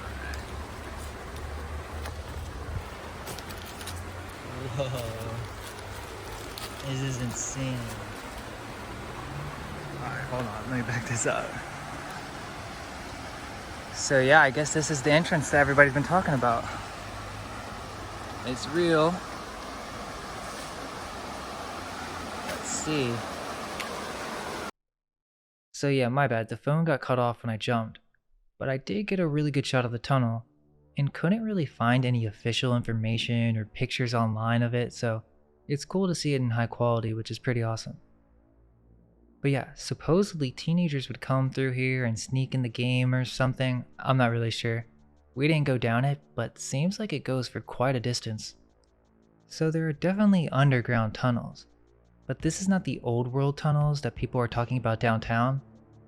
Although I was reviewing the footage and some of the tunnel does seem to have small indications of bricks. Not sure if that's what it is though. But I wouldn't be surprised if they converted the older tunnels into different utility uses throughout the city, and that's another reason that they aren't really known, because they're being used. Alright, so there's a few more points to touch on. While we delved into the Freemasonic origins of UGA, it's worth noting that there are mainstream articles discussing secret societies at the university today. One such society is the Gridiron Secret Society at UGA. It's been described as the highest honor a male student may receive on the University of Georgia campus, and even ranks among the top 10 secret member clubs globally. This isn't some hidden fact, it's right there on Wikipedia. I'll leave the deeper digging to you all. So that's a brief overview of Athens.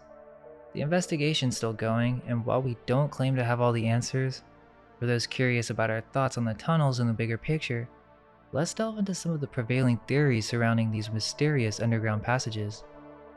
Diving deeper into what was mentioned in the first section, there are parts of the official history that just don't add up. This land has been inhabited for over 10,000 years, but the major changes and developments seem to have happened mostly in the last century. This period has seen its share of wars, land swaps, and actions that forced thousands of indigenous people from their homes. There are many native tribes, some of which might be lost to history. The blending of various cultures led to the formation of mixed-race native tribes. Additionally, the Moors, after leaving Spain, arrived in America before Columbus. Some of these Sephardic Jews even became early settlers in the southeast. It's worth noting the connection between Native Americans and Freemasonry, a topic that isn't often brought to the forefront. Many tribal leaders who entered into treaties were Freemasons. With Freemasons playing a significant role in the founding of Athens, it raises many questions. If Freemasonry is an occult order from Europe, influencing multiple countries, what does that mean for our understanding of American history? The absence of such details in common narratives might be more than just an oversight. Is it possible that the history we've been taught is in fact a distortion? A narrative that veers away from the evident truths? After delving into multiple city unveilings, certain patterns emerge. The term founding fathers might be more literal than figurative. They didn't build this nation from scratch, they found it. There was already an established civilization, infrastructure in place. The real question is, to what extent? Upon their arrival in America, these Freemasons discovered the treasures of the ancients. What were these treasures? Resources, remnants of the old world. Many of these buildings in Athens were already here. The Freemasons' role was to repurpose these remnants to forge the new from the old, much like a phoenix rising from the ashes. This explains the marble block in Rome, Georgia, the she-wolf, symbolizing the previous civilization, nurturing the new heirs. These early Freemasons, of all colors, had a monumental task: to renovate, reposition, and to elevate the streets. They had to make sense of the existing masonry and converted it to a somewhat functional city. The result is a landscape that, in places, seems oddly unfinished. Why the deception? Control, for one. It's not prudent to inform a newly formed society that their nation was bankrolled by elites and royalty. It's more palatable to present a narrative of spontaneous city emergence and progress rather than a meticulously planned design by Freemasons. Admitting to such a history would shatter the idea that America formed through random chance innovation. They had advanced technology back then, inherited from earlier civilizations, which challenges the whole horse and buggy narrative. Why build with windows and doors below street level? And why is there silence on this topic? Why would there be an extensive network of tunnels throughout downtown and UGA? The full story remains elusive.